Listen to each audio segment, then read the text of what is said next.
안녕하세요. 여러분은 혹시 아무에게도 말할 수 없는 숨겨둔 진실이 있으신가요? 누구나 하나쯤은 평생 가슴속에 묻어두고 싶은 자신만의 비밀 하나쯤을 숨겨두고 사는 법이잖아요. 저 역시 마찬가지입니다. 죽는 날까지 이 비밀을 저와 남편만 알고 있는 채로 기억 저편에 묻어두고 살 거라고 생각했었는데 결국 또 좋지 않은 일 때문에 이렇게 세상 밖으로 끄집어내게 되네요. 안타깝긴 하지만 또 한 번 반성하는 마음으로 이렇게 사연을 보내게 됐습니다. 초등학교, 중학교, 고등학교, 전 그야말로 공부밖에 모르는 모범생이었어요. 말이 좋아 모범생이지 학창시절 내내 공부벌레라는 별명을 갖고 있을 정도로 앞, 뒤가 꽉 막혀 있는 사람이었죠. 공부를 많이 하고 잘해서 공부벌레라는 별명을 가지게 된 게 아니라 공부밖에 모르는 사회성이 부족한 사람이라는 의미에 제게는 다시 꺼내기도 싫은 치욕스러운 별명이었습니다. 그러나 어른이 된 이후에 생각해보니까 동급생들이 제게 그런 별명을 지어 붙일 수밖에 없었던 이유를 알겠더라고요. 그게 사실이었으니까요. 주변 친구들의 사정은 살피지도 않고 오로지 저만 생각했던 이기적인 사람. 과거의 저는 부끄럽게도 그랬습니다. 조용히 좀 해주면 안 돼? 너네 지금 시험 기간인 거 몰라서 그래? 적어도 공부를 안 할 거면 남한테 피해는 주고 살지 말자. 너 저번 시험에서도 꼴등하지 않았어? 공부에 매진한다는 핑계로 늘 신경이 날카롭고 주변에 친구도 하나 없었어요. 괴롭히는 사람이나 없었으면 다행이게요. 그래도 학교에서 선생님들은 공부를 잘하니까 얘 아니면 명문대에 보낼 학생이 없으니까 저를 감싸고 오냐오냐 하기 바쁘셨고요. 법조인이셔서 늘 바쁘고 자식 챙길 여유가 없으셨던 부모님도 마찬가지셨죠. 행여 예민한 딸이 부모님의 꾸중에 상처를 받아 엇나가기라도 할까 늘 노심초사였습니다. 그런 어른들 틈에서 그야말로 아나무인으로 자란 거죠. 공부를 잘하니까 이렇게 대접을 받으면서 사는구나. 그런 위험한 생각도 종종 했던 것 같아요. 교실에서 시끄럽게 떠들면서 내 공부를 방해하는 저런 애들은 대체 왜 있는 걸까? 쓸모도 없고 남한테 피해만 주고 부끄러운 줄도 모르고 애들이 저한테 선을 그었다고 하지만 왕따 당하는 줄도 몰랐던 재수없는 인간이었죠. 왕따를 당한다고 생각을 한 게 아니라 제가 나머지 모두를 왕따 시켰다고 생각했던 거니까요. 저와 수준이 안 맞는 사람들은 내가 상종을 안 한다는 식으로요. 참 외롭고 불쌍하고 짜증나는 어린 시절이었습니다. 그렇게 인간미라고는 하나도 없는 제가 그 당시에 유일하게 즐겨하던 취미가 독서였어요. 학교에서 독후감 대회가 있었는데 대회란 대회는 1등을 해야지만 속이 시원했던 때였으니까. 그래서 우연히 한 판사님의 자서전을 읽게 됐는데 거기서 딱 꽂히게 됐던 거죠. 그 전까지 전 장래 희망은 의사였습니다. 당시에 학교에서 공부를 제일 잘하던 학생들은 의대에 진학하는 것이 어떻게 보면 자연스러운 코스였고 저도 그에 맞춰서 의대에 진학하려는 준비를 하고 있었던 터였는데 그 책 한 권으로 완전히 인생이 바뀌게 된 거죠. 퇴근하고 돌아오신 부모님에게 나도 이분처럼 훌륭한 판사가 되고 싶다고 그렇게 법대 진학의 뜻을 밝혔습니다. 법조인이라는 게 그렇게 쉬운 일이 아니야. 공부만 잘해가지고 되는 일이 아니라는 뜻이야. 판결을 내리려면 누구 말이 옳은지 그 사람 입장에서 이해할 줄도 알아야 되고 친구들 마음 하나조차 이해하기 힘든 네가 잘 해나갈 수 있을지 엄마 솔직히 걱정이 돼. 엄마는 유일하게 저희 집에서 제 진로를 말리시는 분이었습니다. 아니, 진학이 아니라 학업을 말리시는 분이었죠. 제게 지금 당장 필요한 것은 공부가 아니라 마음의 치료라고. 수험 생활을 앞둔 제가 진심으로 정신과 상담을 받아봤으면 좋겠다고 수도 없이 말씀하셨지만 아버지랑 할머니께서는 펄쩍 뛰면서 왜 멀쩡한 애를 정신병자로 모냐고 엄마가 돼서 애 정신병원 보내자는 소리를 그렇게 쉽게 할 수 있냐고 난리로 피우시는 통에 병원 한번 제대로 가본 적이 없었네요. 솔직히 저도 그때 엄마의 마음을 쉽게 이해하지 못하고 저를 다른 사람들과 마찬가지로 비정상 취급하는 엄마가 마냥 믿기만 했습니다.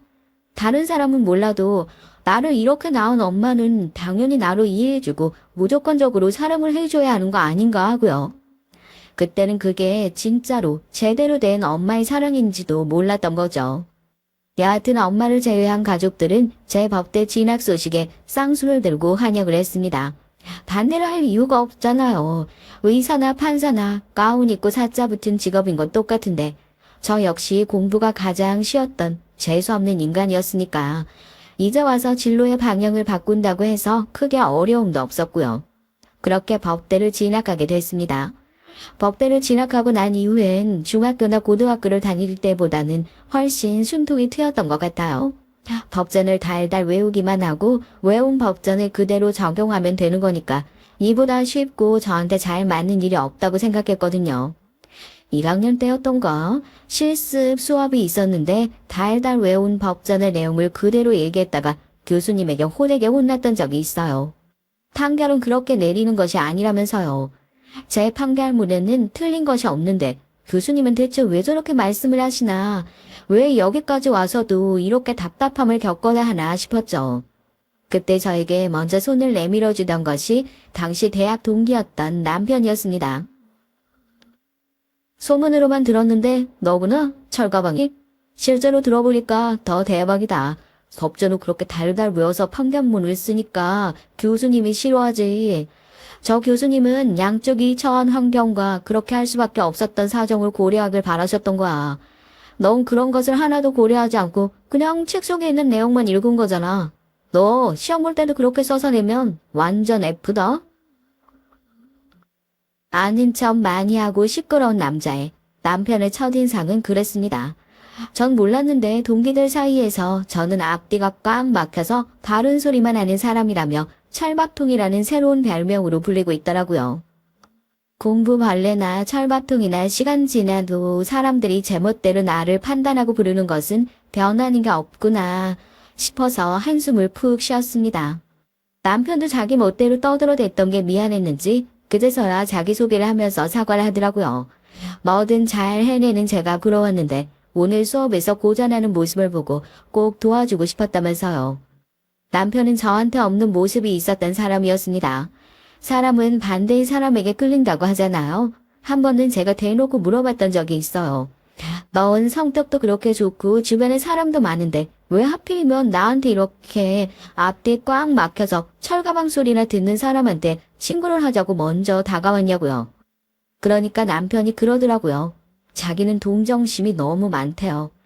이 사람 얘기를 들어보면 이 사람이 불쌍하고 저 사람 얘기를 들어보면 또 저 사람도 사정이 있겠구나 싶고 그렇게 여기저기 참 휩쓸려 다니는 사람이라 아무래도 공정한 법주의는 못 될 것 같다면서 웃더라고요. 그런데 전 그러지 않아서 좋대요. 법주의는 논리적이어야 한다는 말을 항상 들었는데 전 아무리 어려운 사건을 보더라도 칼로 모자르듯이 판단을 한다고. 그게 참 멋있어 보인다고요? 항상 사람이 그렇게 정남이 없고 인간적이지 못하다는 소리만 들어봤지 논리적이어서 멋있다는 소리는 태어나서 그때 처음 들어봤거든요. 고맙더라고요. 남편과 어울려 다니면서 저도 참 많은 것을 배운 것 같아요. 어린아이가 꼭 걸음마를 배우고 말을 떼듯이 저에겐 없었던 연민의 감정, 남을 이해하는 마음, 남편 덕분에 생긴 것 같았죠. 나중에서야 그게 호감의 감정이라는 걸 알았지만요. 이 사람이 아프면 나도 마음이 안타깝고 이 사람한테 안 좋은 일이 있으면 내가 나서서 대신 해주고 싶고 그런 마음이 들 때마다 남편에게 솔직하게 얘기를 했어요. 남편은 무슨 고백을 그렇게 대놓고 하냐고 웃으면서도 내심 싫지 않은 눈치였고요. 그런 마음들을 잘 기억해 놓으면 나중에 분명히 좋은 법주인이 될 수 있을 거라고 늘 제 곁에서 저에게 가장 큰 힘이 되어주는 사람이었습니다. 그렇게 학창시절부터 남편과 연애를 하게 됐어요. 첫사랑이자 첫 연인과 결혼을 하게 된 아주 운이 좋고 낭만적인 케이스죠. 하지만 저희의 연애가 그렇게 순탄치만은 않았습니다. 모든 것은 다 제 탓이었죠. 늘상 좋아도 모자랄 연애를 가시밭길로 만들었던 건요. 사람들은 저희를 보면서 어쩜 저렇게 안 어울리는 한 쌍이 있을 수가 있냐고 매일같이 얘기를 했지만 전 저랑 남편만큼 잘 어울리는 사람이 또 있을까 항상 생각했어요. 서로가 가지고 있지 못한 걸 가지고 있는 사람, 서로의 부족함을 보완해 줄 수 있는 사람, 시험에 합격하고 나면 꼭 이 사람과 결혼을 해야지 매일같이 다짐을 했었죠. 정말 운이 좋게도 저희는 변호사 시험에 나란히 합격을 하게 됐습니다. 초시에 합격하기 그렇게 어렵다고 하던데 매일같이 붙어서 연애를 하는 대신에 도서관에 딱 붙어 앉아 공부를 열심히 했던 덕분인지 어렵지 않게 시험에 합격하게 됐어요. 성적 때문에 판사 임용은 물 건너갔고 대신에 전 검사직에 임용됐습니다.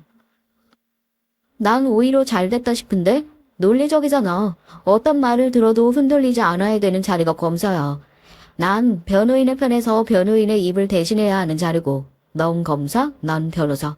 서로 성격 맞춰서 직업 잘 찾아갔다 싶은데? 검사 임용 소식을 알리자마자 자기 일처럼 기뻐하면서 남편이 했던 얘기가 기억이 나네요. 그때는 연애를 한다는 게 뭐 그렇게 부끄러운 거라고 혹시라도 부모님이 알게 된다면 남편한테 쓸데없는 얘기할까 싶어서 부모님한테는 그 비밀로 하자고.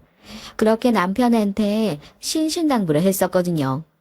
그래서 검사 임용식에서 남편은 와보지도 못했어요. 변호사 시험을 합격하고 난 이후에 다 같이 모이는 자리에서 남편의 가족들을 종종 마주칠 일이 있긴 했지만 먼 발치에서 서로 눈인사만 하고 말았고요. 남편이 그런 사람이거든요. 제가 싫다고 하면 제가 불편하다고 하는 일은 절대 하지 않는 사람이요. 그렇게 검사에 처음 인관이 되고 전 세상 무서울 게 없는 사람이었습니다. 무소불위의 권력이 내 손 안에 들어온 것만 같았죠. 더군다나 제가 처음 맡았던 사건은 검사실 안에서도 밖에서도 사람들이 많이 관심을 가지고 있었던 주가 조작 사건이었어요. 선배들은 어떻게 초짜가 이렇게 큰 사건을 물게 됐냐면서 이거 하나 잘 해결하고 나면 이제 스타 검사 되는 건 시간 문제라고 집안에서 바람을 불어 넣어줬죠. 근데 아무리 생각해봐도 이 사건 좀 수상한 구석이 있지 않아? 사람들이 하는 얘기 들어보니까 이 사건 진범이 이 피의자가 아닐 수도 있다는 말이 있던데 괜히 처리하기 어려운 사건 떠맡은 걸까봐 걱정된다. 법조인이 돼서 무슨 증거인가 찌라시 같은 거라도 읽은 거야? 결국 경찰 쪽에서 조사받고 피해자 신분으로 넘어온 사람이야. 난 검사로서 내가 할 수 있는 조사만 하고 죄가 있다 싶으면 정당하게 물으면 되는 거지. 신입 주제 무슨 좋은 사건 안 좋은 사건 따진다고. 사람들이 부러워하는 반면 남편은 그 사건에 대해서 이러쿵저러쿵 나오는 말들이 많다며 조금 걱정스러운 눈치였습니다.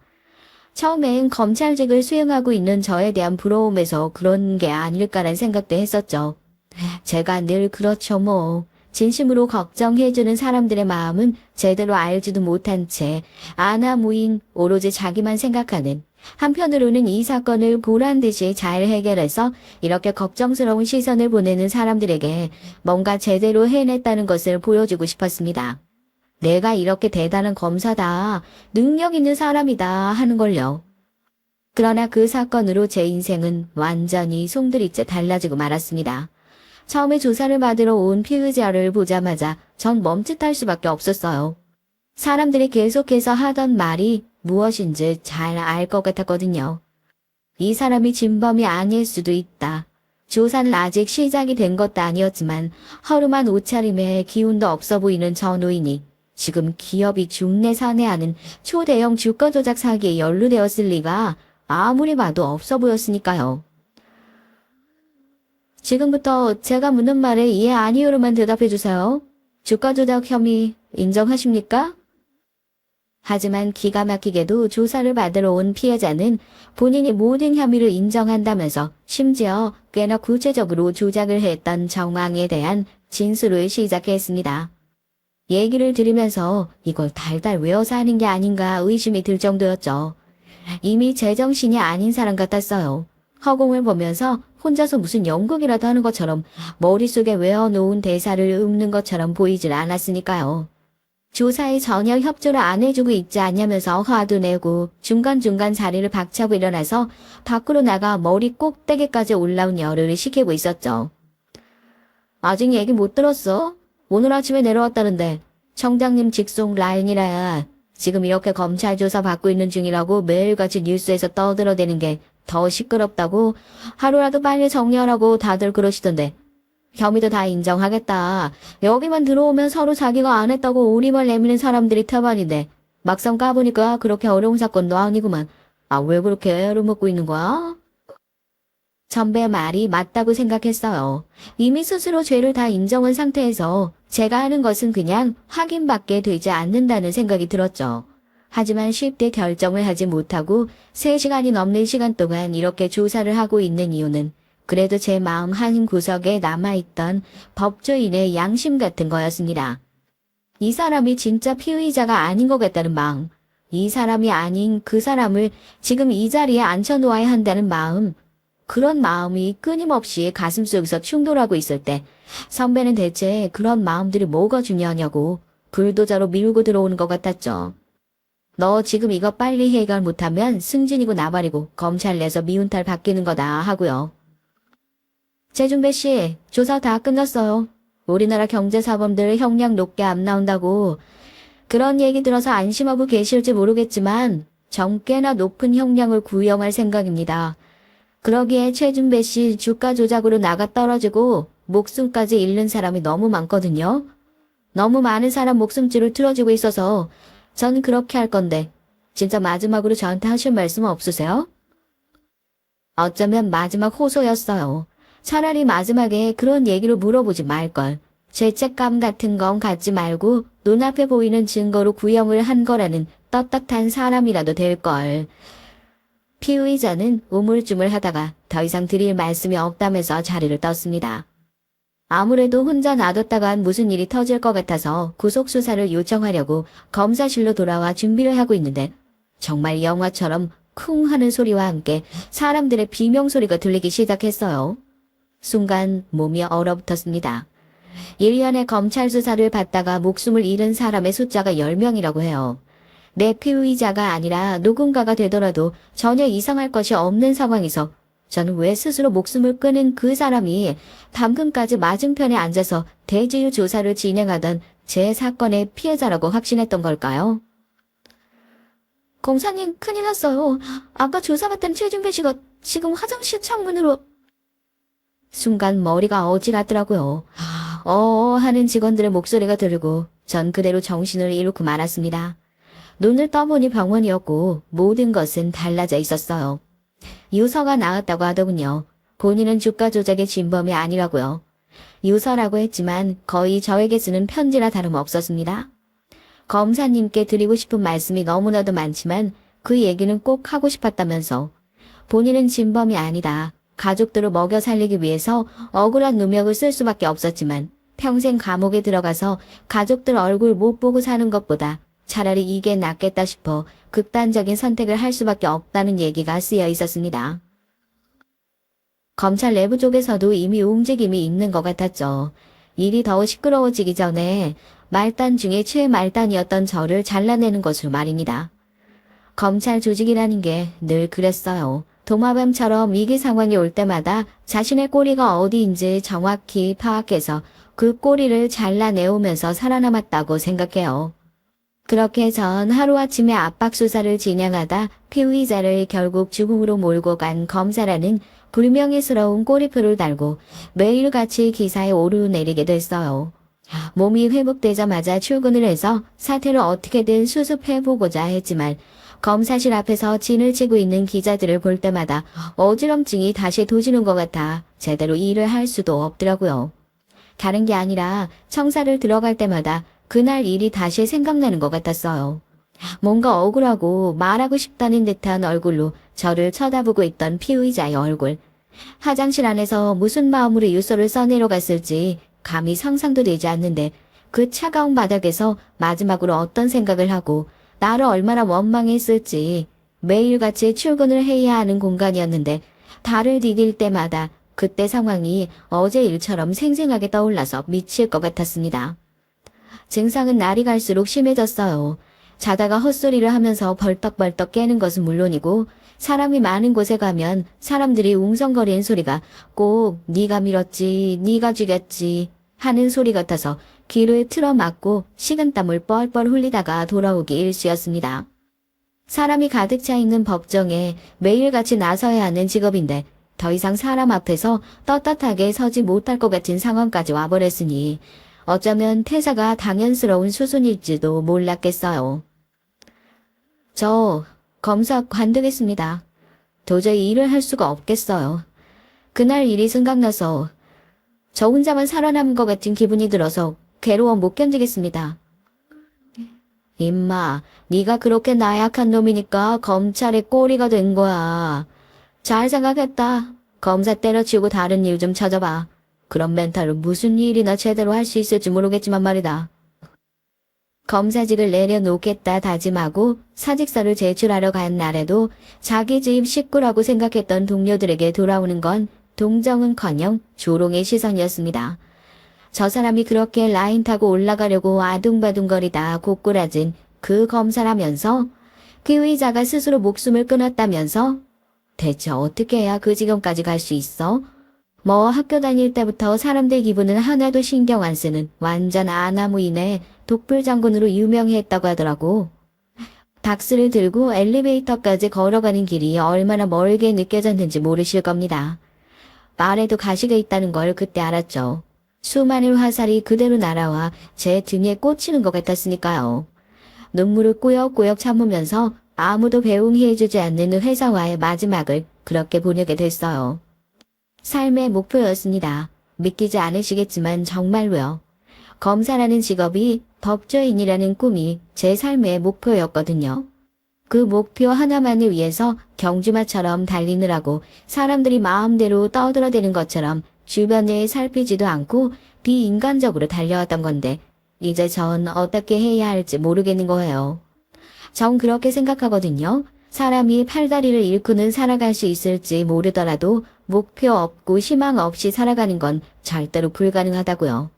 제가 딱 그랬어요. 가족들과 한마디 상의도 없이 검찰직을 내려놓고 온 것도 기가 막힐 노릇인데 그렇게 관두고 집에 놀러 앉은 딸은 평소에 입에도 대지 않던 술을 매일같이 마시면서 방 한 구석에 틀어박혀서 나오지도 않고 매일 밤 무엇이랑 싸우고 있는지도 모르겠지만 허공을 보고 소리를 지르면서 괴로워하고 있었으니까요. 절 지켜보는 가족들의 마음도 아마 찢어졌겠죠. 남편도 매일같이 집에 찾아왔습니다. 제가 만나주지 않았지만 말이에요. 그 당시에 연애를 한다는 게 어디 가당키나 한 일인가요? 저 혼자만 행복하게 사는 것 같은 죄책감을 오히려 남편이 찾아오고 나면 더 심한 괴로움에 시달리곤 했어요. 제발 엄마랑 같이 병원 좀 가보자. 사람이 살고 봐야지. 저한테 온 기대를 다 걸고 있었던 아버지도 할머니도 이제는 제가 감당하지 못할 수준까지 되자 어쩌면 좋겠냐고 거의 외면하다시피 하고 있던 상황에서 어머니는 그동안 미뤄왔던 병원을 가자고 먼저 손을 내밀어 주셨고 그렇게 병원에 입원을 하게 됐어요. 병원에서 흘러간 2년이라는 시간은 솔직하게 말씀드리면 어떻게 갔는지 잘 기억도 나지 않아요. 그냥 남들보다 더 흐리멍텅하고 의미 없는 시간이었죠. 멍하게 누워있다 보면 약을 챙겨 먹어야 할 시간이 오고 그렇게 끼니 때마다 시간 맞춰서 약을 챙겨 먹다 보면 하루가 가고 그렇게 하루가 모여서 한 달, 1년, 2년 의미 없는 시간일 줄 알았는데 병원에서 퇴원을 하고 나오니까 밤새 저를 내내 괴롭히던 귓가에 시끄러운 소리가 들리지 않는 것은 물론이고 그냥 제가 꽤나 괜찮아졌다는 게 온몸으로 느껴지더라고요. 아, 정상적인 세상은 이렇게 조용하구나. 병원에서 나와 따뜻한 햇살을 맞이하자마자 바닥에 주저앉아 펑펑 울었습니다. 아, 내가 이렇게 정상적이고 평범하게 살아도 괜찮은 사람이구나 하고요. 그동안 정말 고생 많았어. 많이 힘들었지? 나도 밖에서 열심히 너 기다리고 있었어. 그래도 나왔을 때 프로포즈 할 정도로 떳떳한 사람은 되어 있어야겠다 싶어서 병원 들어가 있는 2년 동안 생각 참 많이 했다. 아무리 생각해봐도 난 너 아니면 안 되겠더라고. 결혼하자. 병원에서 퇴원을 한 이후에 시간이 좀 흐르고 저도 최소한 제 앞가림은 하면서 살아야겠다는 생각에 일을 시작하려고 준비하고 있던 시기였어요. 또 이 업을 아예 놓아버리기에는 그동안 해왔던 것이 쉽게 포기가 잘 안 되더라고요. 전 법률 사무원으로 법원에서 사무직을 보면서 일을 하기 시작했습니다. 다시 그렇게 사회생활을 시작하기까지 많은 시간이 걸렸지만 남편은 단 한 번도 조급해하지 않고 묵묵히 제 옆을 지켜줬어요. 그렇게 저도 조금씩 일상을 회복하고 자리를 찾아갈 무렵 남편은 저에게 청혼을 해왔습니다. 솔직히 처음엔 거절도 많이 했어요. 이미 검사직에서 내려간 전 더 이상 남편에게 큰 쓸모가 없는 사람이라는 생각이 들었으니까요. 그러나 남편은 저를 만난 이후로 단 한 번도 제 배경이나 제가 가지고 있는 것들을 보고 절 좋아했던 적이 없다면서 오로지 제가 다시 사회에 발을 디딜 수 있기만을 기다렸다고 했고, 그 진실된 마음에 저도 당연히 청혼을 받아들였습니다. 부모님께서도 당연히 좋아하셨죠. 한 번도 제가 얘기를 했었던 적은 없었지만 오랜 시간 동안 저를 봐왔던 사람이었고 더더욱 믿고 맡길 수 있지 않을까 하는 마음이 크셨던 것 같습니다. 내가 예전에 검사직에 있었다는 거 시댁에서는 몰랐으면 좋겠어. 솔직히 아직까지도 법원 사무직 일을 보면서 피의자라는 글자만 봐도 심장이 덜컥 내려앉을 때가 있거든. 이렇게 내 학력이나 직업을 속인다는 게 떳떳하지 않은 일이라는 걸 잘 알고 있지만 내 생각을 해서 당신도 비밀 지켜줄 수 있을까? 시댁 식구들에겐 그냥 고졸이라고 그냥 그렇게 얘기해줬으면 좋겠어. 솔직히 제가 자신이 없어서 비밀로 하자는 것도 있었어요. 남편도 제 부탁에 고민이 많아 보이더라고요. 하지만 두려웠습니다. 이런 저의 처지를 밝히면 날아올 화살들이요. 대체 왜 그 좋은 직장을 때려치우고 지금 고작 법원 사무 업무나 보고 있는지, 그런 질문들이 자연스럽게 올 테고, 그렇다면 전 또 과거의 기억을 떠올릴 수밖에 없을 테니까요. 저에겐 엄청나게 큰 트라우마로 남아있었기에 어떤 이유에서든지 그 기억을 다시 끄집어내고 싶지 않았습니다. 무리한 부탁인 줄 알면서도 결혼을 하자는 남편에게 그런 부탁을 했었고, 남편은 흔쾌히 알겠다면서 당신의 마음의 준비가 될 때까지는 시부모님을 포함해서 자기 주변에 있는 그 누구에게도 제게 옛날에 있었던 일을 꺼내지 않겠다 약속을 해줬죠. 번듯한 대학을 나오고 번듯한 직장을 나왔음에도 불구하고 전 그렇게 고졸 신분으로 남편과 결혼을 하게 됐습니다. 솔직히 시댁에서는 엄청나게 못마땅한 조건일 수밖에 없었죠. 아들 열심히 키워서 법대까지 보내놓고 변호사 만들어놨더니 결혼을 하겠다고 데리고 온 여자가 고작 고등학교로 졸업한 법조인도 아닌 법률사무원 일을 하는 사람이라니요. 저 같아도 탐탁지 않아 하는 건 어쩌면 당연한 일이라고 생각했어요. 그러나 생각보다 결혼 반대가 그렇게 심하지 않았던 건 저희 부모님의 덕도 있었던 것 같습니다. 두 분 다 법조인으로 오래 몸을 담고 계셨고 부모님께서 가지고 있던 연줄이 본인 아들의 출세에 큰 도움이 될 수 있을 거라 생각하시는 게 분명했으니까요. 상견례 자리에서부터 대놓고 말씀을 하시더라고요. 두 분께서는 명망 높은 법조인이시라고 들었는데 우리 며느리도 부모님 따라서 공부를 좀 열심히 해가지고 법대를 졸업해서 가업을 좀 물려받았으면 참 좋았을 텐데 두 분은 많이 아쉬우시겠어요. 하나밖에 없는 딸이 부모 뜻 안 따라줘서요. 저도 솔직하게 말씀드리면 이 결혼이 마냥 그렇게 달갑지만은 않습니다. 아들이 좋다고 죽겠다고 하니까 억지로 끌려 나온 것도 없지 않아 있지만 고졸이라니요.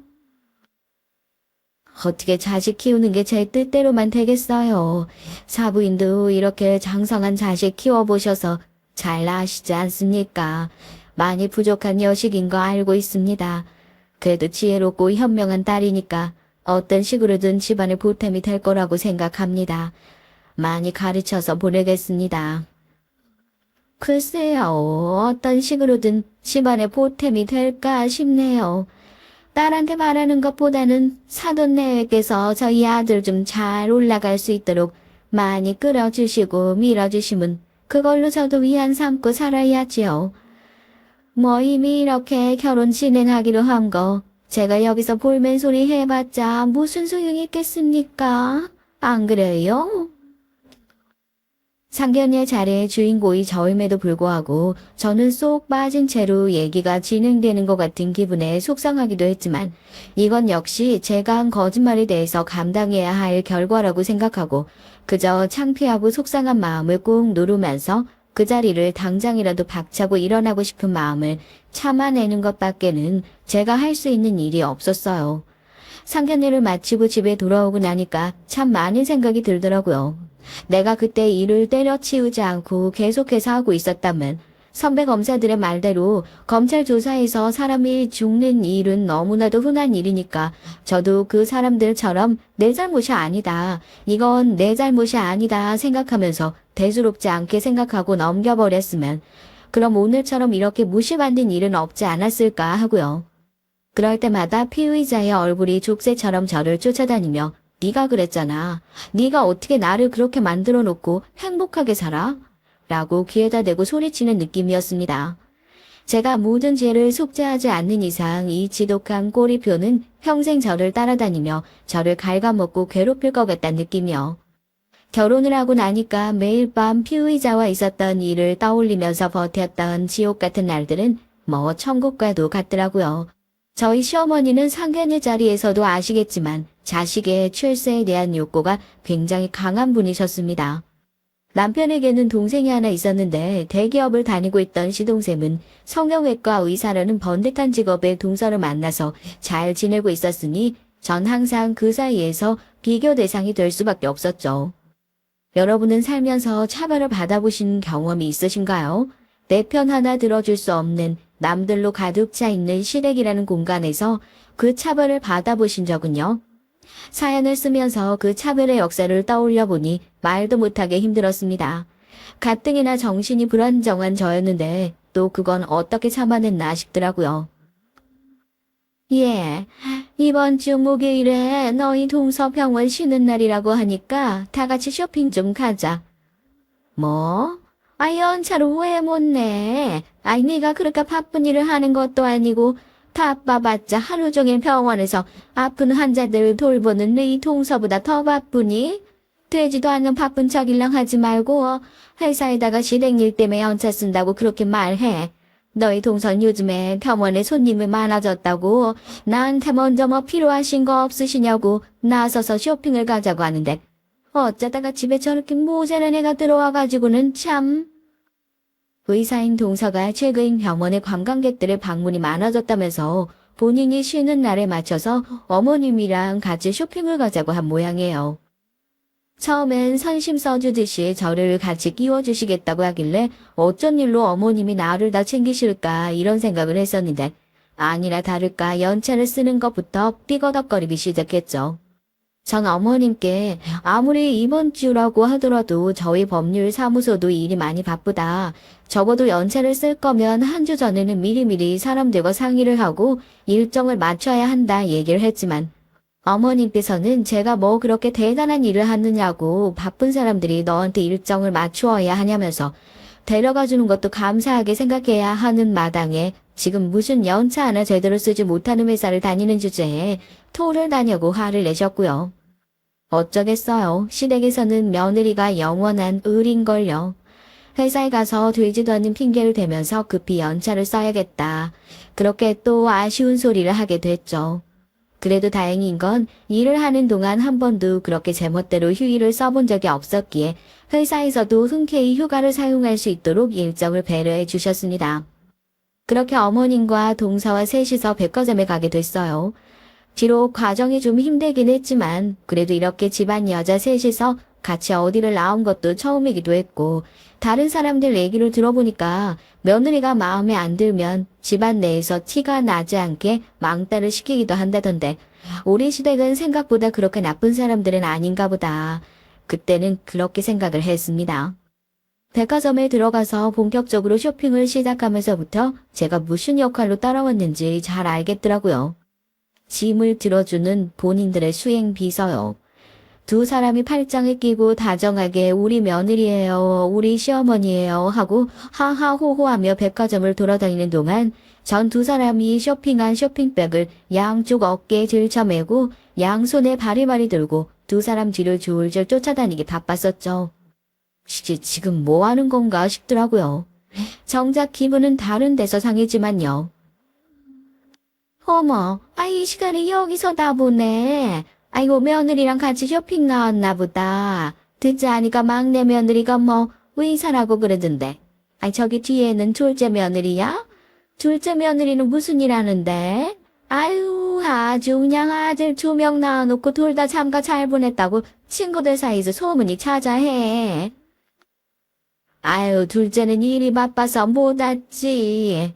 둘째는 집안도 얼마나 괜찮은데 사돈 2분이 법조인 출신이라서 우리 집도 아주 짱짱한 뒷배가 생겼어. 우리 아들 변호사인 거 알고 있지? 사돈들이 우리 아들 능력이 너무 좋다고. 혹시 모르겠어. 2분 은퇴하고 남은 우리 아들도 개업 변호사 될지도. 언제까지 회사서 월급만 받고 살겠냐고. 누군가 시어머니를 반갑게 부르며 붙잡아 불렀습니다. 시어머니의 친구분이시더라고요. 만나자마자 어머님과 다정하게 팔짱을 끼고 동서를 보면서 이게 그 말로만 듣던 의사 며느리냐고 칭찬을 쉴 새 없이 하시더니 뒤에서 짐을 잔뜩 들고 있는 저에게 둘째 며느리냐고 물으셨습니다. 제가 대답을 할 새도 없이 시어머니가 저를 한번 힐끗 쳐다보시더니 딱 잘라서 둘째는 지금 일을 하고 있느라 같이 못 왔다 하시더라고요. 순간 말이 탁 하고 얼어붙는 것 같더라고요. 내가 이렇게 짐을 들고 동동거리면서 뛰어다니고 있는데 지금 이게 뭐하고 있는 건가 싶어서요. 전 이 자리에 며느리로서 같이 따라왔다고 생각했는데 그건 저만의 착각이었던 거죠. 아, 넌 거기서 왜 또 아는 척을 하려고 들어? 저 집 여사가 얼마나 입이 싼 줄 알아? 네가 그렇게 짐 잔뜩 들고 서 있는데 내 딸 둘째 며느리라고 얘기하면 네가 법조인도 아니고 뭐 법원 나가서 서무나 보는 격리 직원이다. 그렇게 얘기를 하면 다음날 내 동창들한테 소문 쫙 퍼지는 건 시간 문제라고. 너 아주 네 시어머니 얼굴을 먹칠하려고 작정을 했니? 머리가 멍청하면 눈치라도 있어야지 원. 낄 때 안 낄 때 구분도 못하고 나서려고 들어. 되려 시어머니는 뭐라도 아는 척을 하려고 들었던 저를 호되게 혼내셨습니다. 그럼 전 대체 이 집안에서 뭐냐고. 며느리도 아니고 그저 어머님과 동서의 쇼핑에서 짐이나 들어주는 그런 짐꾼밖에 되지 않는 거냐고. 동서도 어머님이 너무했다 싶었는지 여기서 이렇게 언성 높이시면 지나가는 사람들이 다 쳐다본다고 어머님을 말리면서 저한테 얼른 가보라고 손짓을 하더라고요. 고마워했어야 하는 걸까요? 눈물이 차오를 것 같은 걸 꾹 참아내고 트렁크에 짐을 싣고 저는 들릴 곳이 있어서 따로 가보겠다고 택시를 타고 남편이 일하고 있는 법원으로 갔습니다. 일하는 곳에 갑자기 찾아온 저를 보고 남편은 대체 무슨 일이냐며 하던 일을 내팽개치고 법원 입구로 내려왔어요. 울면서 오늘 있었던 일을 털어놓았죠. 내가 대체 이 집에서 무슨 포지션인지 모르겠다. 내가 왜 이 정도의 대우밖에 받지 못하는 사람인 건지 속상한 마음을 털어놓으니 남편이 단박에 제 팔목을 잡아 끌고 택시를 잡아 집으로 향했습니다. 어머니, 지금 뭐 하시는 거예요? 이 사람 데리고 가서 겨우 하신 일이 그거예요? 이 사람도 어머님 며느리라고요. 계속 이런 식으로 나오시면 저 어머님이랑 같이 못 삽니다. 저희 분가할게요. 분가 얘기가 나오자마자 어머님은 뒷목을 잡고 쓰러지시는 신용을 하시면서 어떻게 그새 애를 못 참고 일하고 있는 남편한테 쪼르르 달려가서 그걸 일러 바치냐 또 제 탓을 하시기 시작했고요. 결국 화가 난 남편은 오늘 집에 들어오지 말라고 호텔에서 쉬고 있으라고 저를 내보냈고 제가 나간 이후로 남편과 어머님이 크게 한바탕 한 모양이었습니다. 저녁에 호텔로 돌아온 남편이 어머님께서도 많이 반성을 하고 계신다. 이제는 다시 그럴 일 없을 거다. 앞으로 또 그럴 일이 있다면 그때는 우리 여유가 되든 안 되든 나와서 따로 살자 저를 달랬습니다. 결국 그렇게 집안을 한바탕 쑥대밭으로 만들고 집으로 돌아가니 어머님도 한풀 꺾인 눈치로 저한테 미안하다 사과를 하시더라고요. 그래도 한집 안에서 계속 얼굴 보고 살 사이인데 이렇게 의미 없는 싸움을 계속하는 게 무슨 소용이 있나 싶어서 그때는 저도 알겠다고 하고 마무리가 됐어요. 저희 어머님이 그렇게 약속을 잘 지키시는 분이 아니라는 것을 진작에 알고 있었는데 그 뒤로는 그래도 제법 집에서 제 눈치를 보면서 하시려던 말도 삼키고 최대한 싸울 만한 일을 만들지 않도록 조심하시는 눈치길래 그래도 이전처럼 크게 싸울 일은 없겠거니 또 저 혼자만 꽃밭 속에서 살았나 봅니다. 사람은 망각의 동물이라고요.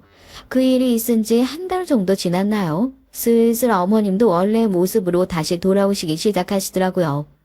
전 이제는 참지 않고 어머님한테 지금 그렇게 말씀하시는 건 좀 아닌 것 같다.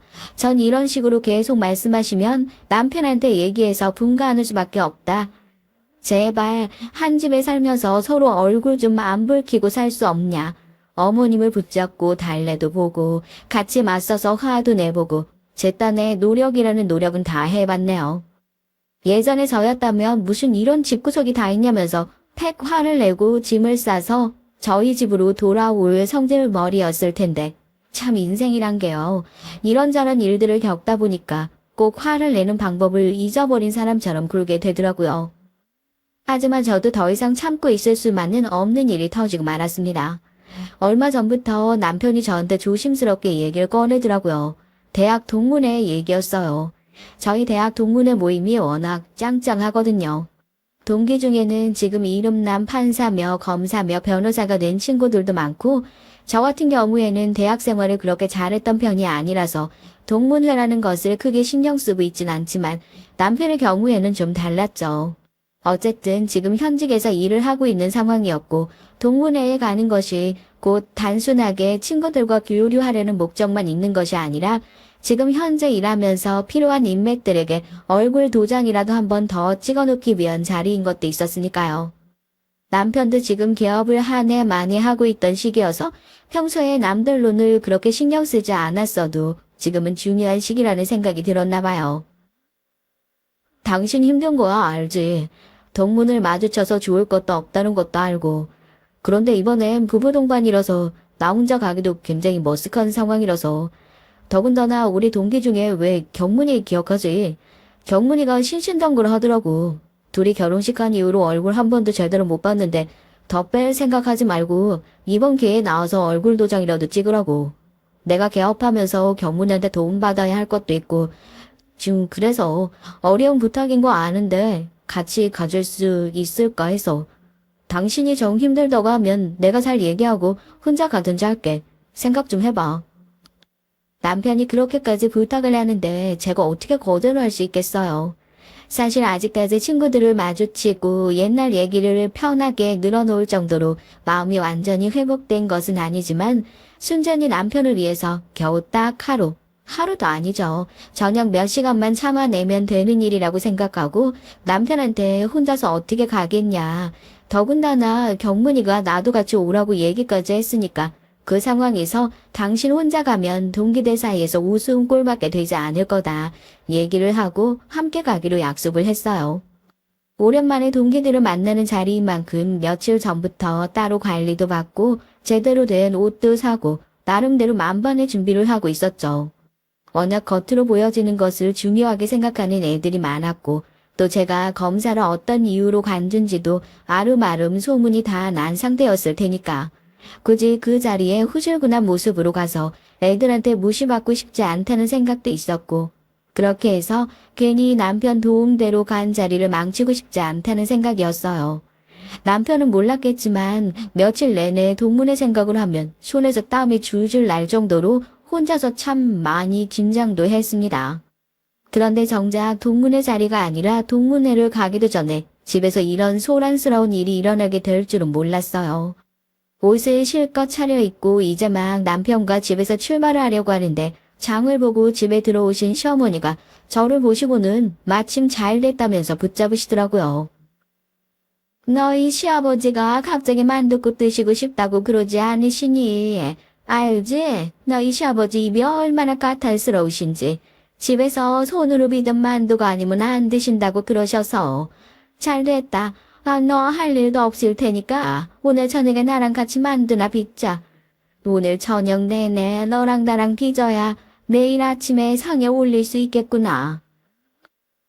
남편이 어머님을 막아섰죠. 이 사람 저랑 같이 동문회 가는 길이다. 시키실 일 있으셔도 나중에 하셔라. 꼭 같이 가야 하는 자리라고 중요한 자리니까 뺄 수 없다고요. 시어머니가 동문회에 가는 게 왜 제가 꼭 따라가야 하냐 물으시더라고요.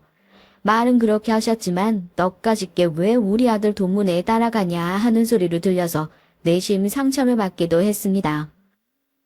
부부 동반 동문회라고 해서 와이프를 꼭 데리고 참석하라고 했더라고요.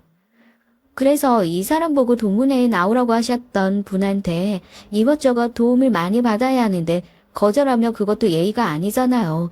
저녁에 그렇게 늦지 않게 끝날 것 같은데 일을 해야 한다면 다녀와서 하든지 할게요. 어머님 우선 혼자서 하고 계셔야 할 것 같아요. 그럼 저 다녀올게요. 나름대로 잘 얘기를 했다고 생각했는데 제 얘기에 어머님이 장을 보신 비닐봉투를 바닥에 탁 내려놓으시고는 대뜸 현관문을 막아서시는 게 아니겠어요? 어머님의 행동에 남편도 저도 깜짝 놀랐습니다.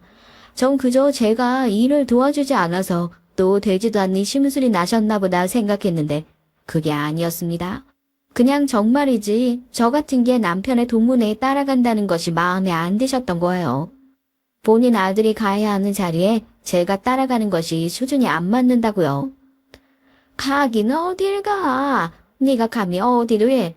어딜 가서 니네 남편 얼굴을 대놓고 먹칠할 일 있어. 동문회에서 와이프 데리고 참석하라고 했을 때는 그래도 번듯한 와이프 데리고 참석하라는 얘기나 마찬가지야. 여기저기 도움이나 줄 수 있는 나가서 격리일이나 보고 집에서 살림밖에 안 하는 애가 무슨 도움이 되겠다고 그런 자리를 따라 나서 안 된다. 너 집에서 설거지나 해.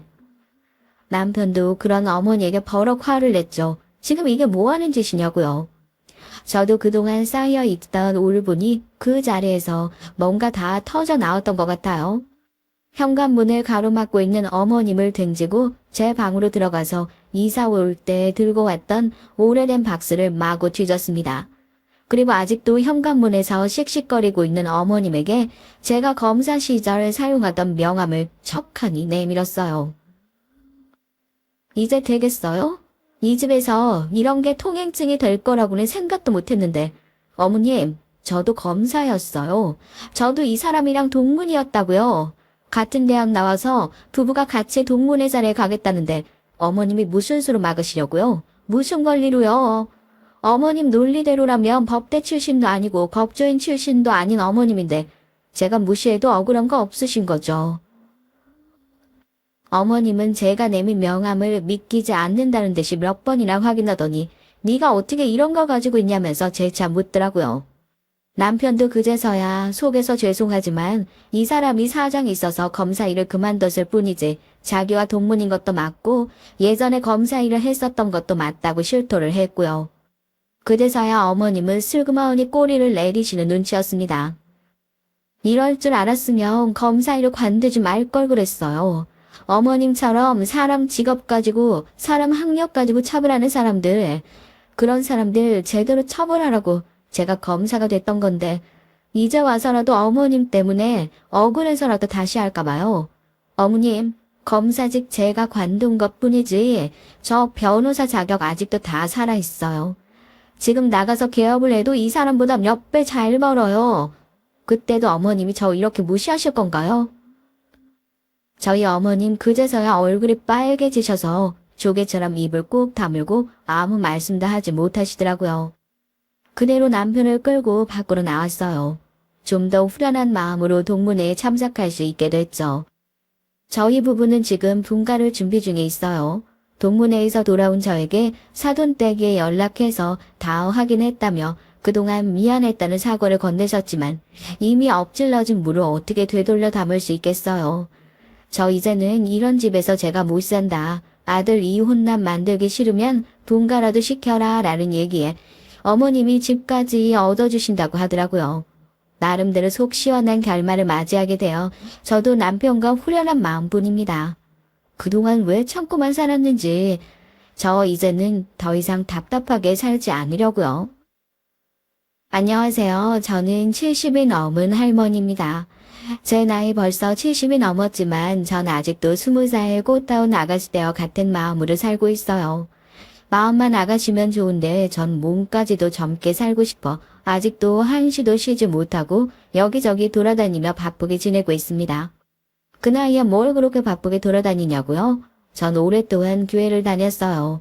모태신앙이라 태어나면서부터 부모님 손에 이끌려 교회를 다니다 보니 교회라는 게 저에게는 평범한 종교라기보다 그냥 일상이었어요. 일요일뿐만이 아니라 심심하면 늘 가는 곳이었으니까요. 제게 교회는 놀이터이자 쉼터 같은 곳이었습니다. 교회는 항상 문이 열려 있었거든요.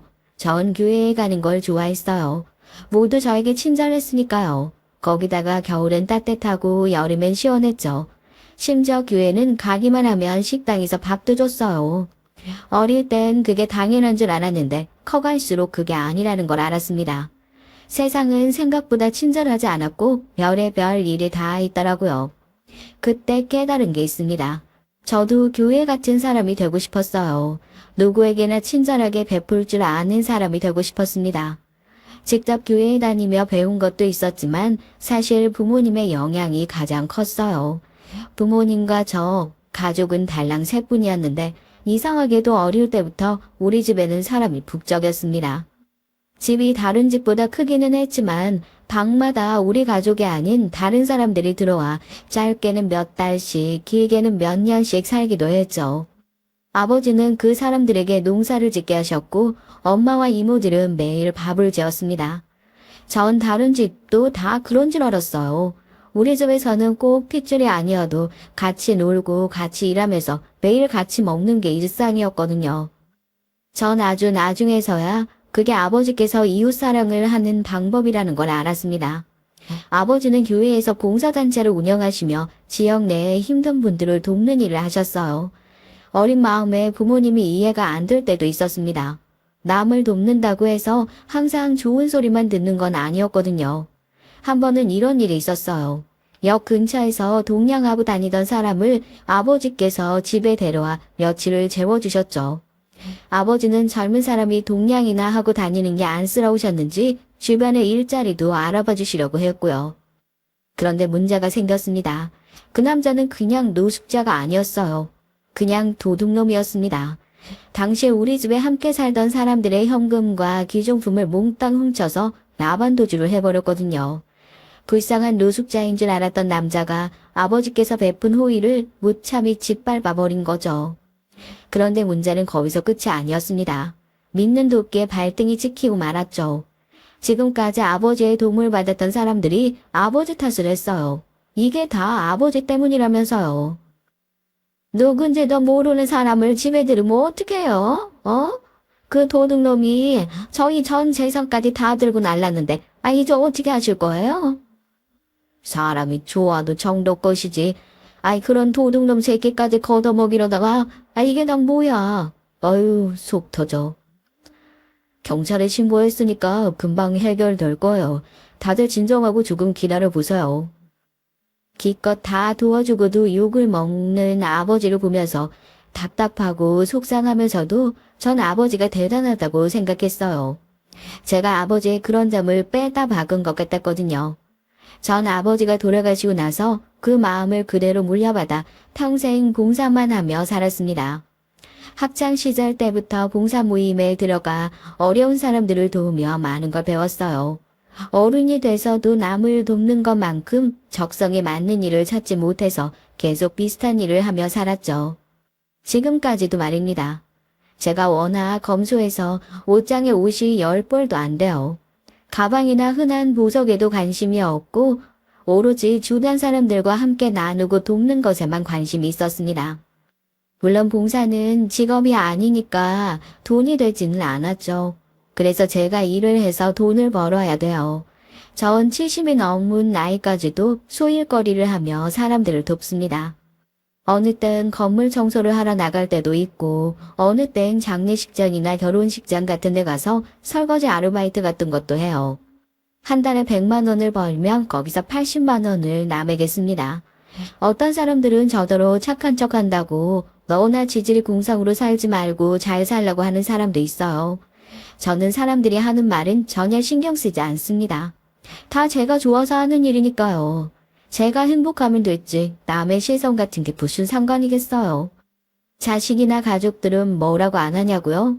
다행히도 저의 유일한 가족인 아들은 저를 이해해 줍니다. 남편은 아들 어릴 때 사고로 죽었어요. 남편이 죽고 난 이후 지난 30년 넘게 제게는 아들뿐이었고요.